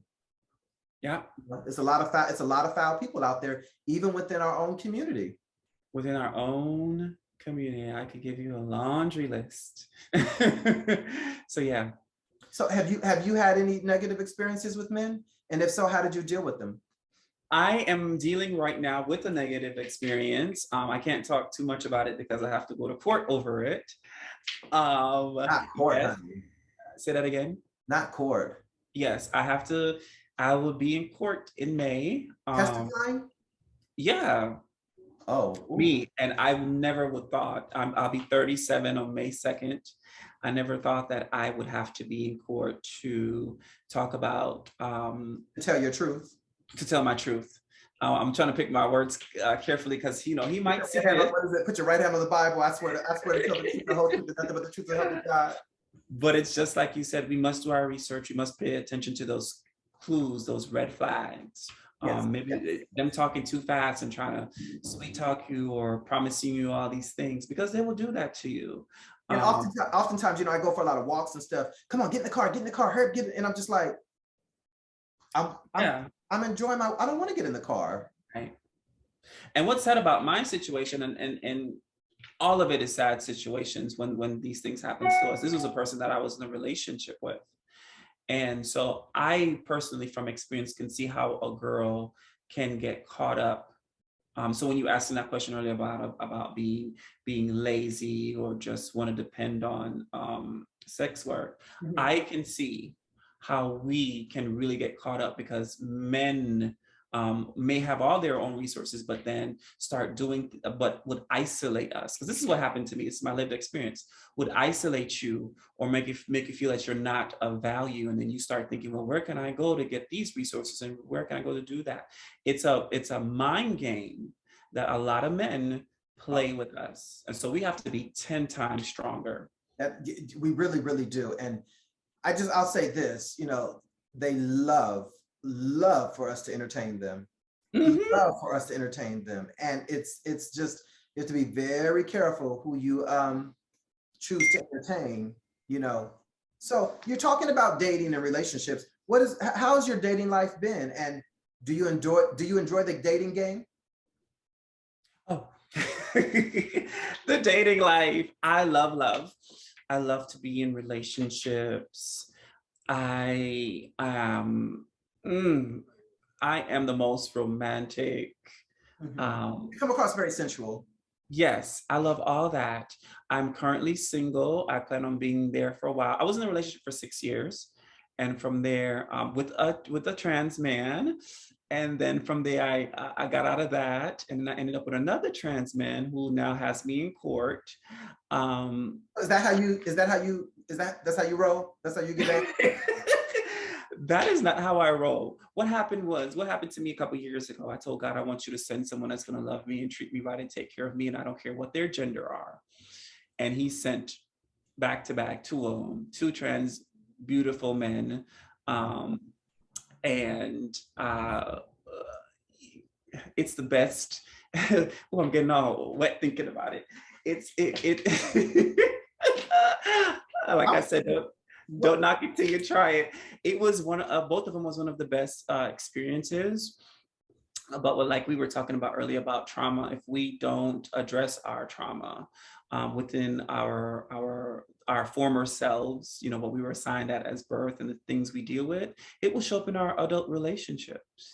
And so it's a lot of that I had to do within the past 2 relationships. But I love. That is good to hear. Now, this is a personal question. You don't have to answer it. Do you get tired of tucking? Oh, I do.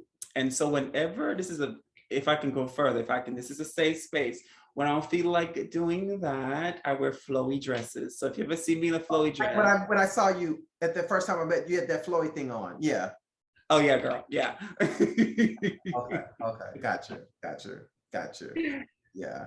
I don't like that. I don't like the tucking game. How long did it take for you to master it? Not too long, because back to childhood, I used to always wear my underwear very tight. And so as life would happen, I was like, oh, this is what you used to do. And I've seen so many different ways to do it. I remember the other trans rapper, Pam Rocker. I don't know if you remember her. Pam Rocker, what other name did Pam go by? I don't remember. Pamela Rocker. She showed me another way, and I was like, girl, that's some serious business. I was like, I don't think I want to damage my goods. And what's that word called? You gave me some tucking panties, and they were great. They were call them gaffs. Gaffs. Thank you very much. Oh, they were great. Oh, you tried them? Yeah, I did. Yeah, thank you very much. My first time having. It's all the way from London. And that person is also trans that made this. I'm going to say this. 2 different occasions, just 20-something years ago, I met a boy at the beach, and we had started getting a little intimate, and I had on some like swooshy, like athletic type pants. Oh Lord. And my head was in his lap, and he started touching me, and he jumped, and he was like, "What is that?" And I didn't tell him, and I jumped up, and because we were at Venice Beach lifeguard area behind the basketball courts, and then I started to run. He's like, "I'll kill you," blah blah. And I was just like, "Oh, I can't let that happen again." But prior to that, I had met a boy near the Beverly Center, and we had got sticky and wet. I'm just gonna leave it at that. But we had exchanged. He gave me his phone number, and so that evening I called him, and I was living on La Brea and Wilshire, and then so I was like, okay. He invited me to his place, which was Koreatown, Wilshire, and like Western, and so I went, and same outfit. Didn't dress differently or whatever, and I hadn't tucked, and I hadn't tucked. And when I went into his apartment, it's like the door wasn't open. It's like I just walked in and he was like at a distance. And it was interesting how I did walk in and stuff. So, and when I think back about it, he already was like, he had already been questioning because the way he allowed me to come into his stuff, and he was standing at a distance and stuff, and he just looked down at my crotch. We didn't even say anything. He looked down at my crotch and he was like, "What is that?" Oh my God. Oh my God. I ran out of there and ran downstairs and jumped in my car. And you know, somebody could have been, I just said to myself, I would never put myself in that situation again. I would never do that again. And I will not do that to a guy. The horror of what could have happened to me. I'm in his home. I'm in his house. I don't know if you just saw this, and I don't know if it was real, but there was a trans woman on World Star Hip Hop. Supposedly she catfished a guy, and he had her at her house, and I guess he beat her up, and she was in her shower. She wasn't naked or whatever. She was clothed, but he had on the water and was making her say, "Oh, I'm a faggot," and this, some stupid shit, just humiliating her. And supposedly she had like a black eye or whatever, and it's on World Star. I'll send you the link later, but I just the horror, and I didn't like it. And I said, you know, I'm not playing that game. Oh, I don't play the crying game, honey. Yeah. Well, I don't want to be a comedian because I'm a comedian, but I was kind of confused for a second. I was like, are you talking about the part you're not showing up to their house, or you're never not free balling again? well, no. Free balling is that's how I flow. That's how I move through the world. I love it. But and you know what? I appreciate you for saying that, because we kind of shame our body parts. That's a conversation for a whole nother day. And I've always been one of those people who've loved and embraced my body part. Even within my last relationship, we talked about how the fact that me and my last partner, we bonded so well because we loved the body parts that God gave us. And we wanted to keep most of what he gave us. There were just certain things that we changed, and we're continuing to change. But I love that you brought up this piece for this conversation. No, I don't. For just my own safety reasons and personal reasons, I never ever visit men. No. Yeah. I'm not comfortable with that. So, and I'm gonna leave that alone. But also talking about violence in our community, I remember March 17th of 2003. I wasn't there because I would have remembered if I was there. But Sylvia Boots was a popular Latin trans woman, and she was a porn star. Well, porn actress, but she shot and killed another trans woman at the Yukon restaurant, and it was allegedly over some beef involving a man, the other trans woman's man. And in July of 2004, Sylvia was sentenced to 45 years in prison. And I've often read that she died in jail, but I don't know how truthful that is. Yeah. So our investigative services have showed up and said, yes, it is almost true that she did die in prison. I went to send out, once you sent out the armed forces, I followed up, and yeah, so my understanding is she did die in prison. And because I didn't know all the story, she shot the wrong person, right? Because that was a story that I also was told, is that she was aiming to shoot one specific person, and then shot the person she shot wasn't who she was supposed to shoot. I don't know. That's what the streets are saying in this investigative report. I don't know the full story. I just know it was messy. I know that the guy, when I heard it, I couldn't keep up, and I said I needed a break from it. I know the guy supposedly had beat her up and had supposedly stolen her car. It was a lot of mess, and they had been harassing her, and that's why she did what she did. But so she did pass. Yeah. So my understanding is that she passed in prison. Oh wow. Wow. And you know, I was gonna say, as I aged and as I transitioned, I stopped worrying so much about boys, or you know, straight boys or straight appearing boys or masculine boys. I started becoming more cautious and careful around hateful gay boys and trans. It changes. Your transition changes the way people view you and the way they respond to you. Yes, it does. And they feel like now you're less than. And one of the reasons why people treat us that way, because I've experienced that too, is because there's still an issue with femininity. Femininity is still seen as a weakness. It is. And because of that, now it's like we have somebody now that we can step on, because yes, white cis is still at the top, then our Asians, and then our Latinos, and then our Blacks. Oh, let's throw somebody in there. Oh, let's throw the trans people. Oh, we can really step on them. So I feel like there's always someone looking to step on someone else, and they don't realize that there's so much power within us. So let them sleep on it.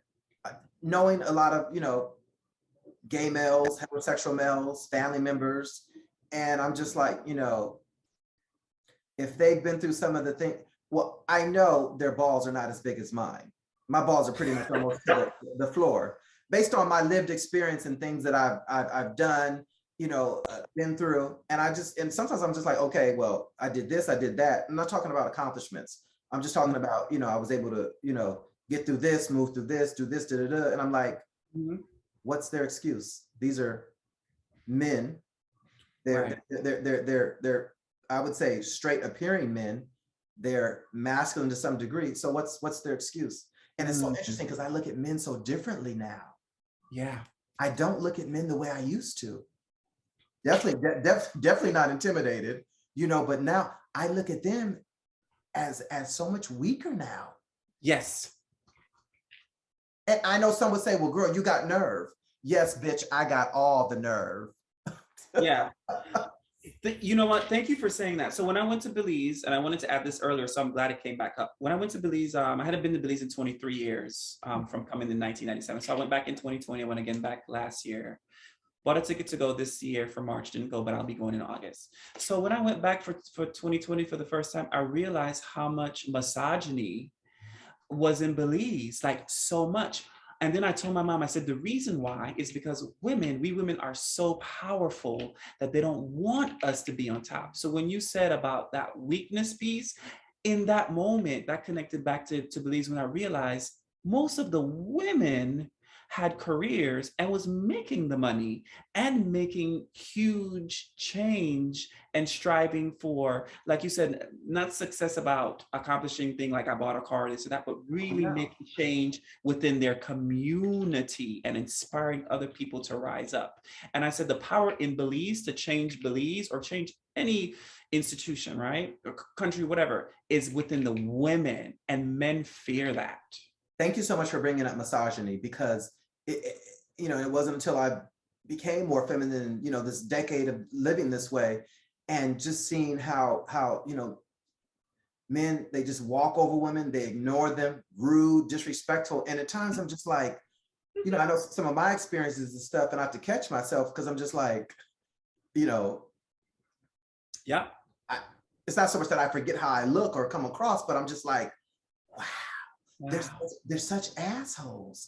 And so I said to myself, and no wonder why men are always fighting each other and getting their necks broken and them getting shot. They are some foul ass creatures. Yeah. They just, it doesn't seem like they believe that it, like they have no concept of respect. Yeah, it's a lot to unpack. It's a lot to unpack. And it is. Yeah. And as I've gotten older, I don't like them as much as I used to like them. It's like I just this whole change that I had to adjust to. And so I want to move forward because we've got like 15 minutes. We're going to wrap this up. So we have, like I said earlier in the beginning of the show, and just everybody, hey, thanks for tuning in. You're watching Transbrations, and my guest today is Chanel Lumiere. And so we had a mutual associate named Foxx Jazell. And we're calling her Ox for this episode. How did you meet her? I met Foxx. I met her I want to say David Laff introduced me to her, and she was looking to add someone to her creative team. And so we met and we hit it off, and I became like her stylist, her makeup artist, connected her to someone to do her hair. I would go to stores, shop, and pull clothes for her to wear for photo shoots. And so that's how we began to like cultivate and have a relationship. She hired you to put some shine onto her ash. Yes, she hired me to put some shine onto her ash. Her ash, yes. Hey, Ox, how are you doing? So, did you work on any music videos or what you in the bio it said that you you got her into XXL magazine, or what was the deal with that? So I did, to answer both questions, I did Sexual Thing video. I hired the models, did the styling, worked with the location. I'm trying to remember the other videos. That's the one that I mostly remember because I was so passionate about that.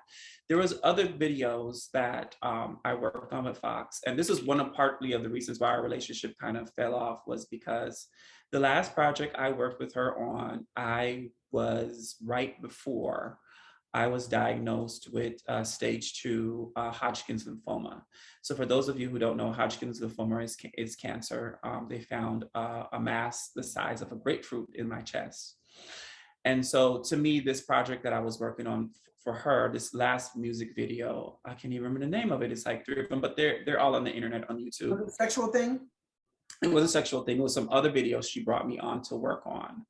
When it came out, there was no credit on any of the videos that I worked on it. Oh, so she claimed credit to all of it. But what I do have, because I always do this, was I have a behind the scenes video, because this was like 10 years ago, way before transitioning and all that.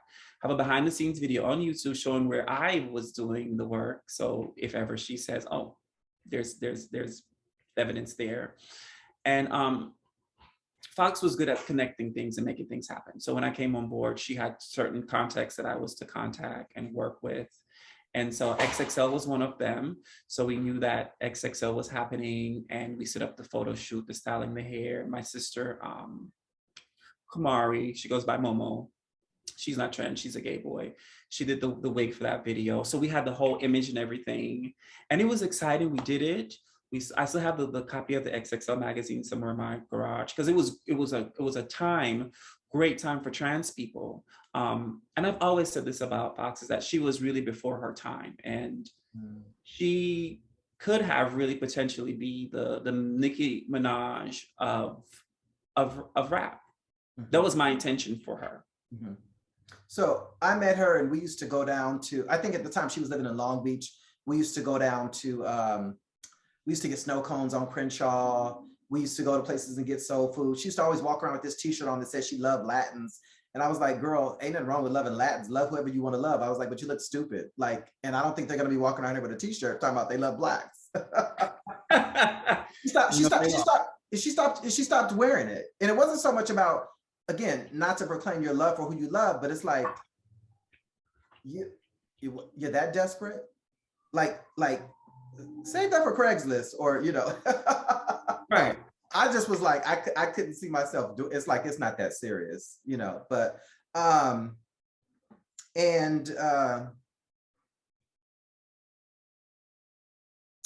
had my first love who died in 2009, and I remember, you know, I shared it with her, and we went by his home in LA where he lived at, by, you know, sat at the porch and stuff. And then I'm not sure what happened. I don't remember the context of it, but she had started mocking his death, and he had, she started mocking his death and saying that he had died from HIV or AIDS or something. She just got really, really disrespectful, and it was uncalled for. And, you know, I'm a peace-loving person, you know. She tried to provoke me. And so this is the reason why I'm not calling her by her name that she goes by, because she's an ox and she's an animal. And although she's an animal, this is how she references herself on her YouTube channel. Opinions, daily rants, interviews, real life circumstances, and engaging conversations from the outlook of content creative director, Foxx Jazell. Often characterized as a problematic realist or angry, bitter trans woman with a mouthful to say.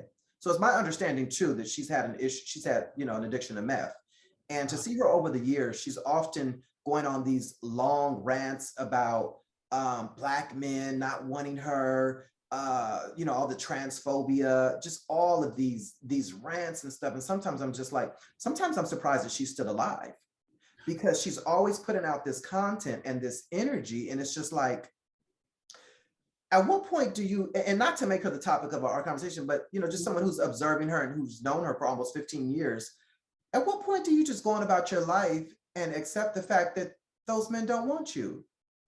And that all the plastic surgery and the hormones and stuff that you've done to alter your body and everything, you still not a beautiful person. You're ugly. You're ugly. And you know that.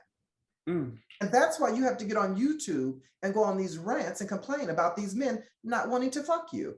It's because you're ugly. But my thing is, what part of that don't you understand? How long? When do you realize that you're ugly? No amount of hormones, no amount of facial feminization or reconstructive surgery is going to does not fix ugly, honey. There's some work there. But a quick joke. So long when my dad was alive, Foxx came over to our house and my dad was like, "Ooh, I want some of that." Because Foxx, I don't know now because it's been a while since I've seen her, had a nice little cute shape. And my dad was like, "Ooh," but my dad, I never was the type to out people. My dad didn't know she was trans. But I was like, "Ooh, I want some of that." But to add a little bit to your conversation, I think it goes back to talking about really trauma. There's been a breakdown with Foxx because you're not the only person that has said, something's going on with her. People have alluded to drugs and different things. The Foxx that I met back in, I want to say from 07 to maybe 010 or 11 is not the Foxx. That's when you met her? Yeah, long ago. I probably haven't seen Foxx since maybe 2016, 2017.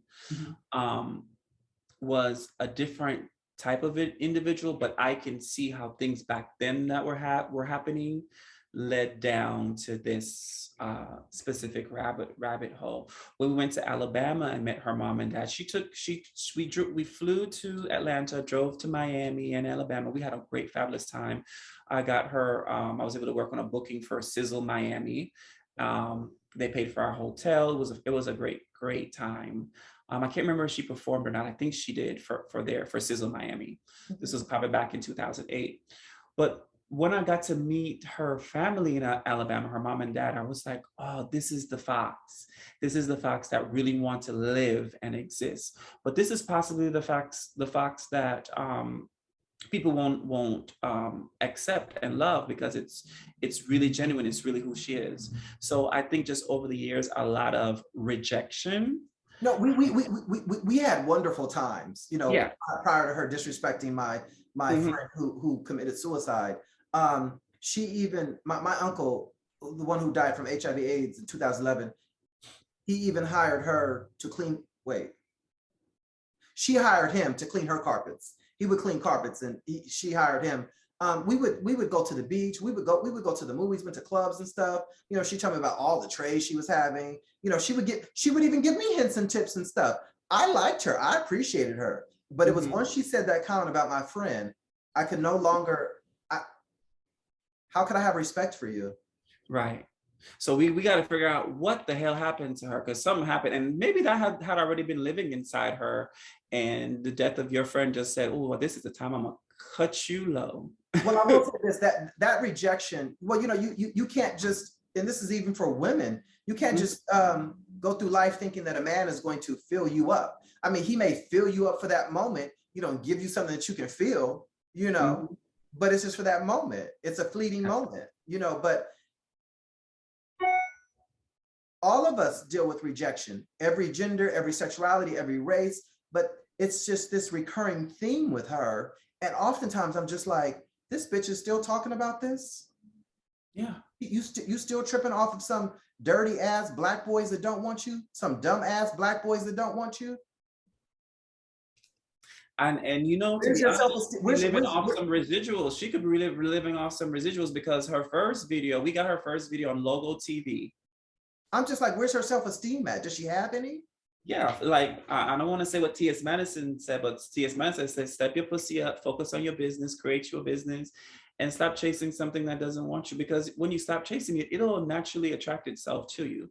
So there's a lot to unpack. We don't even have enough time to unpack with her. I mean, we used to have great conversations about boys and stuff, but I'm like, okay, she was talking about this stuff like 12. She was mad because they was rejecting her and didn't want her back then. She did her nose. She had her nose done, and you know, she just does all these wigs and weaves and stuff. And it's just like, you keep trying to appeal to these Black men who don't want you. And you know they don't want you because you're dark skinned. And you talk about it. You talk about how they pick your Latina friends and your white friends, your white trans friends and stuff. Why would you continue to put yourself through that? Who does that? Like, you know, it's like there's a part of me, I'm just like, sometimes I'm like, is this real or is she acting? Is she doing this for acting? She could be. She got this girl. Foxx got really caught up in Hollywood, and one of the reasons why I can say it could be acting, because I don't know if you knew, but way back over 10 years ago, we were on TMZ, and the story for TMZ was falsified. Who was on TMZ? Foxx. Oh, about Right There. Right No, There. Not that one. Not so many. Not that one. So there was a scene on TMZ where Foxx was coming out of a restaurant. We were coming back from Pretty Ricky's release party. There was a one of Sean John's Puff Daddy boy group. They had a party. We went. So Foxx, myself, and an actor who was also my brother, my gay brother that we paid. And as we were coming out of the club, TMZ reporter walked up and say, "Hey Foxx, how does it feel?" Or to my brother and says, "How does it feel to be dating a trans artist?" And they, it was all acting. Looked like it was a fight. Yes, this is on TMZ, real life. But nobody outside of community didn't know that. Everybody outside of community thought it was real. And because you could call TMZ to come to show up to anything. So I said all of that to say, because it really did happen. I was there. If you see the footage, I'm there in the footage. And we made that with TMZ to give her some hype and some following on social media. This was over 10 years ago. What I'm saying is that she could possibly potentially be acting now. Did she have to pay them for that? Oh no, you don't have to pay them for that. No. What was the point? The point was to perpetuate that she is this huge star and trans women are still not accepted. And at the time, it worked for television. It got tons of views, because that's when I think TMZ was mostly TV based. She's not rapping anymore, is she? What do you know what happened to? Oh, okay. So we're gonna move on from yeah, I just think her essence, which is ugly, it's just revealed, and there's no amount of pancake makeup, silicone hair surgery. There's just nothing can fix it at this point. Well, all I'll do is I'll send her some best wishes and wish her well. We love you. We hope you get better. Yes. And we hope you get all of the Black dick that you want and enjoy. So good luck with that, girl. Because we know how much you want it. I wonder why they won't touch her though. I wonder why. I wonder what. Maybe she's still ashy. Maybe you should get together with her again and give her some shine. Help her get her shine back. Yeah, I did. We did a lot of great shining moments. Again, I don't usually compliment the girls and stuff, but you are very beautiful. You're very beautiful, and you're just shining. And yeah, maybe you can help her again. Maybe you could help her again, some kind of reunion. And she always pays, and she pays. She's always got coins. Maybe I could get her and you on the show. Maybe we could have a. Should we invite her? We have like a little sister circle. Should we invite her on the show? Huh? Foxx, we'd love to have you on Transbration. You should. I think you should. Yeah. We have to be like a 3 or 4 part series though, because we first have to unpack. Because she's gonna have a lot to say. Unpack a lot of ash.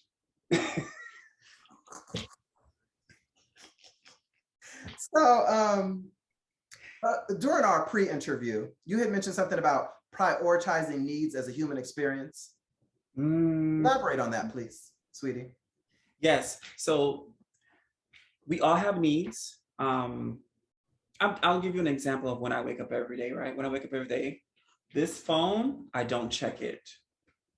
I take minutes, maybe even 30 minutes to myself to breathe and figure out what is my intention for today. What do I want to accomplish? What do I want to do? then I have my tea, and then I go on about the day, because then by then I know what my main goal for that day is. And so I think within the human experience, we must learn to prioritize what our needs are. If we are together, if we are well, then we can go out and do the things that we want to do, need to do, and everything else, and everything will attract itself to us. But if we're a full, complete mess, and you say early being ashy, stop to put on that shea butter. I had to learn that. I learned that through yoga. I would not, my ex would tell me, girl, you don't even put nothing on your legs. And I do it every day now. The shea butter, because you need something heavy. I take it and I say to my legs, thank you for where you're taking me today. Okay. Thank you, legs, for every place that I've never told you thank you before that you're taking me. Thank you, hands, for taking me where you're taking me. Prioritizing yourself. It's as simple as that. I like how you put that, yeah. And yes, shea butter.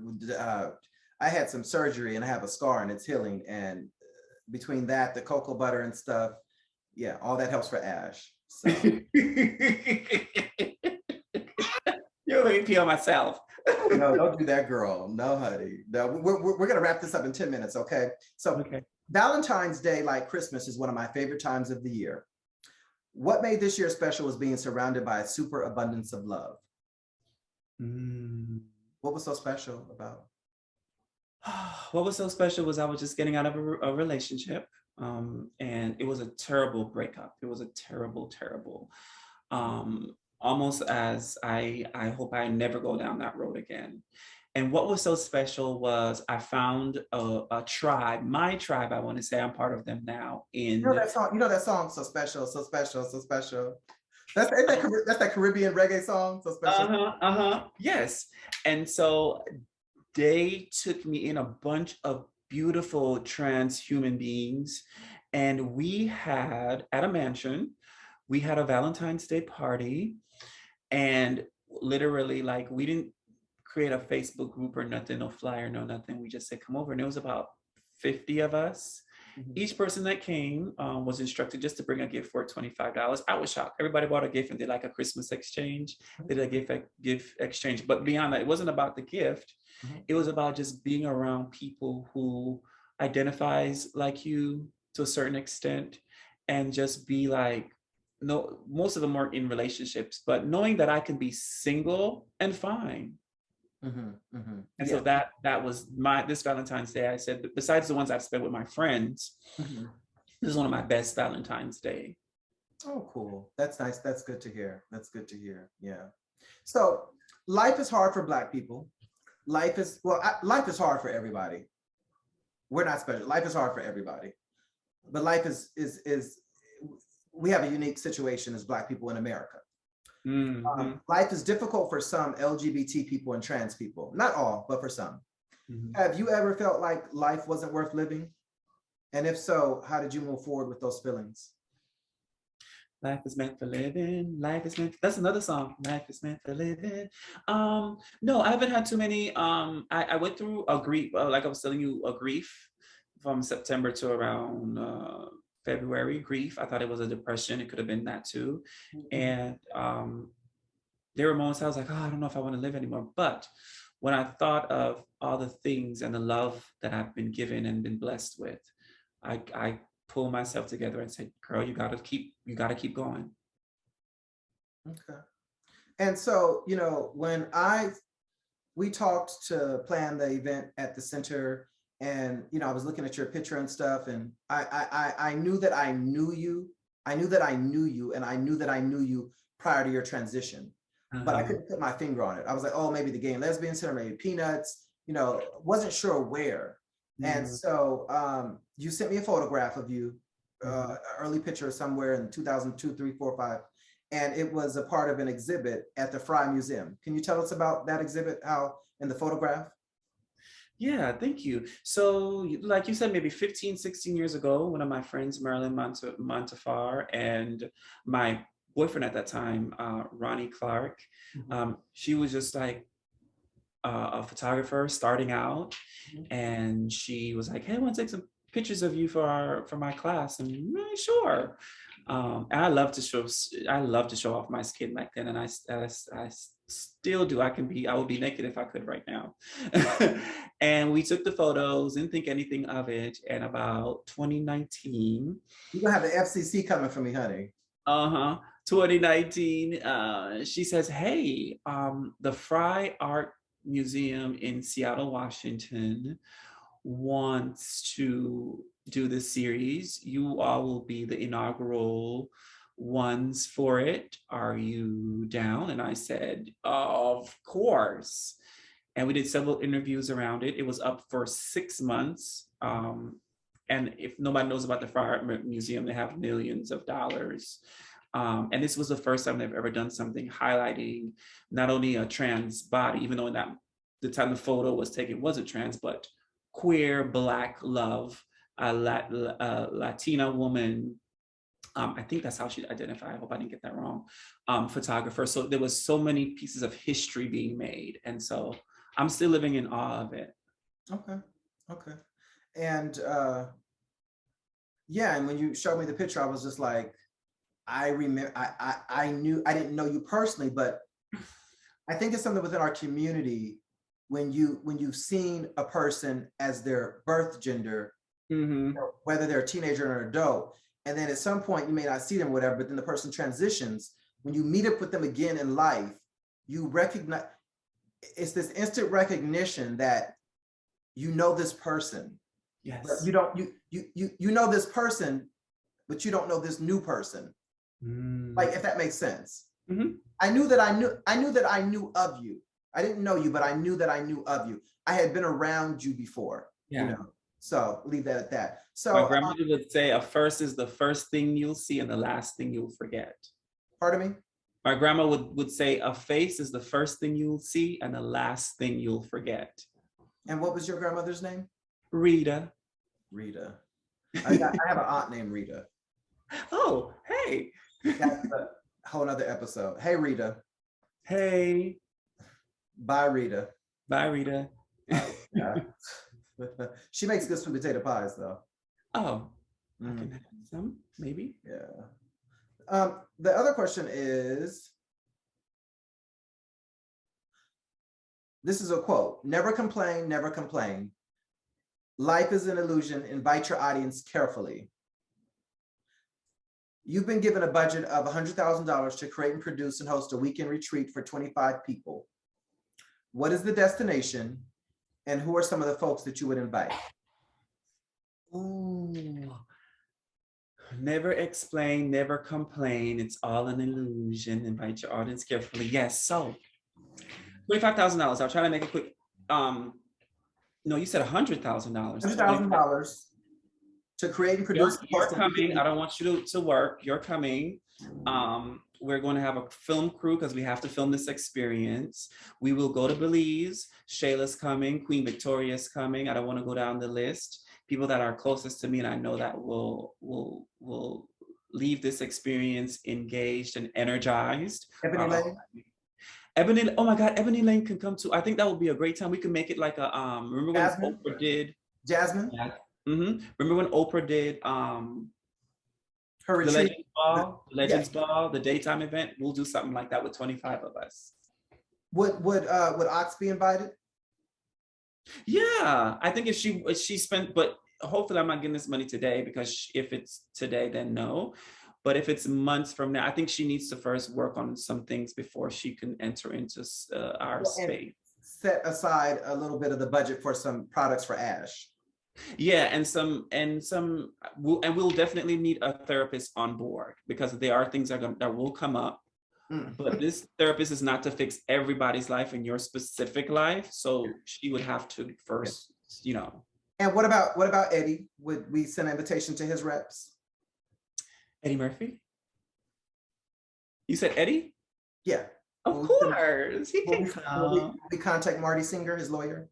He might add an extra 50 grand to it. Everybody might get a budget. He might, you know. And everybody might get, or like I might say, okay, this will go to y'all for y'all wardrobe, or if you want to buy any, you know, souvenirs. You know, I remember when he divorced, his wife, was it Nicole, and he started calling the girls out of LA Express, and I had put an ad in there and said my name was Lillian, and I had got a phone call one morning, and I thought it was a white dude, and the person got closer to my home, and it was a black male, and he was telling me he wouldn't come inside, he didn't want to be videotaped, blah blah, and it was Eddie Murphy, and I was like, I knew it was really him because no one else had knew that I had did that. So do you know, does he still call the girls? Does he still run around giving them coins? I mean, I don't know. it would be nice. It would be nice. I don't know, but I'm probably certain he does, because when you like a certain type of scratch, you're gonna come back and get scratched. He's been one of our main supporters. Yeah. Hey Eddie, how are you doing? Hey. No, my name is not really Lillian. So what about Darius and some of the other chasers? I don't keep up with them. I really don't. Mm-hmm. I really don't. And for me, just to add, if a man approaches me and says, I'm giving you $1 million and he's a high client celebrity, I am not telling. Right. Yeah. I'm not telling. And that's one, not to go back on Foxx, I hope I'm not taking up too much time, but that's one of the reasons why I kind of stopped working with her, because it was around that time that she claimed that her and Chingy had something going on. And I didn't feel safe. Huh? What was up with that? Was she, I mean, like, is she a known liar, or is she like, what's the tea? Have I had an experience where she's lied? Yes. Have I been with her where she has tried to create a situation to lie to gain traction? Yes. So does that make her a liar? Yes. Iyanla says, do you tell lies? And this person said no. She said, are you a liar? The person was like, no. Well, then stop telling lies. Are you a liar? No. Well, then stop telling lies. So I remember that, but like, it's just like, I mean, he was a cool rapper. That should be on a t-shirt. Pardon me? That should be on a t-shirt. What? Are you a liar? No. Then stop telling lies. I just, at that time and stuff, I don't know. I don't think we discussed it. I don't think we were talking anymore, because she had, said the disrespectful things about my friend. So I don't think we were talking anymore, but so many of the girls do try to jump on. I mean, trans girls. I mean, a lot of people do. Some men do, some women do, but it does seem like there's a nice amount of trans girls who try to jump on the coattails of some of these famous men to try to exploit them or to turn it into something that's not. And then sometimes they have met them. I mean, wait, but Chingy was the same. He was at the AVN Awards dancing with the Latin porn star. Remember that? I don't remember. All I remember is that one hit wonder song, and right there. Right, yeah. See, you couldn't even remember the name. And that was it. Right there. And honestly, that could have been any of us if we had positioned ourselves there at that time, right? But some of us may have done it differently. He'd have been still paying one of my bills or something. I don't know, or see me from time to time. But it really is just, I don't think we were ready for it back then. We are ready for it now. I don't know. I don't know the story. I don't know either. We're not going to go into detail or whatever. Hey, Chingy, how you doing? Hope you're watching. I know he was recently in the news for something about maybe 2 or 3 months ago. And I forgot what it was for. But damn, it wasn't memorable. Pardon me?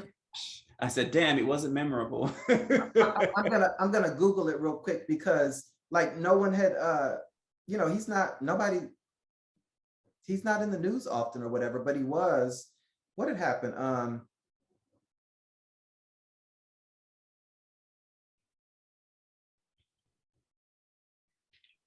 I forgot. It was for something. It was just like he was on some blog or whatever. Anyway, I don't study him. I don't follow him. You said it would be a film crew, so obviously photographs, and so it would be allowed. Will you lead a discussion, and what would the topic be at the retreat? I think the conversation will be around wellness, and it will be more your mental wellness, being well mentally, and we'll incorporate some yoga in it too. And taking control of that ash. Yes. For those ashy girls, those bricks. So May 2nd is your birthday. Oh, yes. Want to wish you a happy early birthday, Queen. Thank you. Do you have any transbrations planned? I do. I am going to be in Palm Springs. I'm so excited about it. Me and my friends were just going to gather in Palm Springs and cook, clean, and Pamper yourself. cook, and probably do two, maybe bar hopping, because it's the scene in Palm Springs is really cute. I've been out there once, no, twice. Yeah, I've been out there. Yeah, like I stayed one night at a friend's house. She's an anesthesiologist, but I haven't like, partied and played and all that. I know it really is like the desert, like dry heat out there. Yeah, people, being from LA and people always, I'm going to Palm Springs, and I just be like, what's in Palm Springs? I know they have the white nightlife is cute because it's 56% LGBTQ out there. So people really go out there to kind of turn up. And there's a casino out there too. Oh yeah, there's like a bunch of them. So now more than ever, trans folks are represented in all aspects of media and society. Many are receiving book deals and major acting roles in TV and film and theater and commercials. I'm not aware of any receiving any recording contracts. Are you? No. Even though some have in the past or whatever, but like I'm talking like currently. I was gonna mention Isaiah Rashad, that guy, but he's a rapper and I don't know if he identifies as gay, but he was on that video doing oral sex. He just performed at Coachella. I don't know. Anyway, but he's gay, he's not trans. So what trans celebrities excite you? Not excite you as far as make you wet. Well, I must say, so actually, so not excite me as make me wet. Okay, good. So right now, there are two trans men that I think are doing some amazing work, but have their own business. I don't know if you heard of Mars Right and Ezra Sings. Ezra is Bob, the drag queen's partner. And so they excite me because they are full of life and they're always giving like these really cool ideas and really just creating our own businesses and being great. Okay. And they're influencers on social media, so that's what they do. Okay. And then the ones that make me wet, that'll be another episode. Trying to have the FCC people come for me, honey. And I'm just getting started, girl. So what's next for you? What can we expect from you in the next few months or next year? Do you want to give us any hints or give us a little window into or would you rather not? Next for me is my consulting business, which is happening now in the moment. So I teach on social emotional learning, understanding trauma, understanding stress and anxiety in the workplace. For schools, I teach on care and supervision, best practices for care and supervision, and then Trans 101 for adults. For service providers, any institution looking to master their skills. And for youth as well, I also teach a little bit of trans issues and conversations around that. As of yesterday, I just, tapinnails.com has its website. So people are this is crazy that you asked me this question. So basically I spoke about a month ago in an event, and I said, we must learn how to tap in to our resources. One of my friends looked at me and said, buy that domain now, tapinnails.com. So tapinnails.com is basically, it will be an NFC code embedded into your nail. And it's going to be programmed where instead of having a business card or anything, people can use their phone, and anything that you want about your business or whatever it is that you own will pop up on whatever nail you have the NFC code embedded. And that is the future of Chanel Lumiere. And that is happening like right now, literally this morning, the website is not fully up and running, but it's at least something people can go to and sign up for future information. Oh, okay. That's technology. That is technology. That is where there is so much money people don't notice in trans business and technology. And so I am tapping into that. Oh, okay. When will the website be up? I have to look The more. website is up now, so it's just basically for people to stay tuned. So because what happened, one of my girlfriends went to Chicago. Before she went to Chicago, she went and got her nails done and put one of the NFC things in her nail. And so when she's there and she's talking people, she's basically promoting for me. So when she's there and people say, "Hey, I want to learn more about it," she'll just tell them to go to my website and sign up for more information. Oh, wow, that's interesting. So Mhm. where did you get your sense of style from? My sense of style was from my grandmother. My grandmother almost got a dress made every day of the week, and she loved pockets.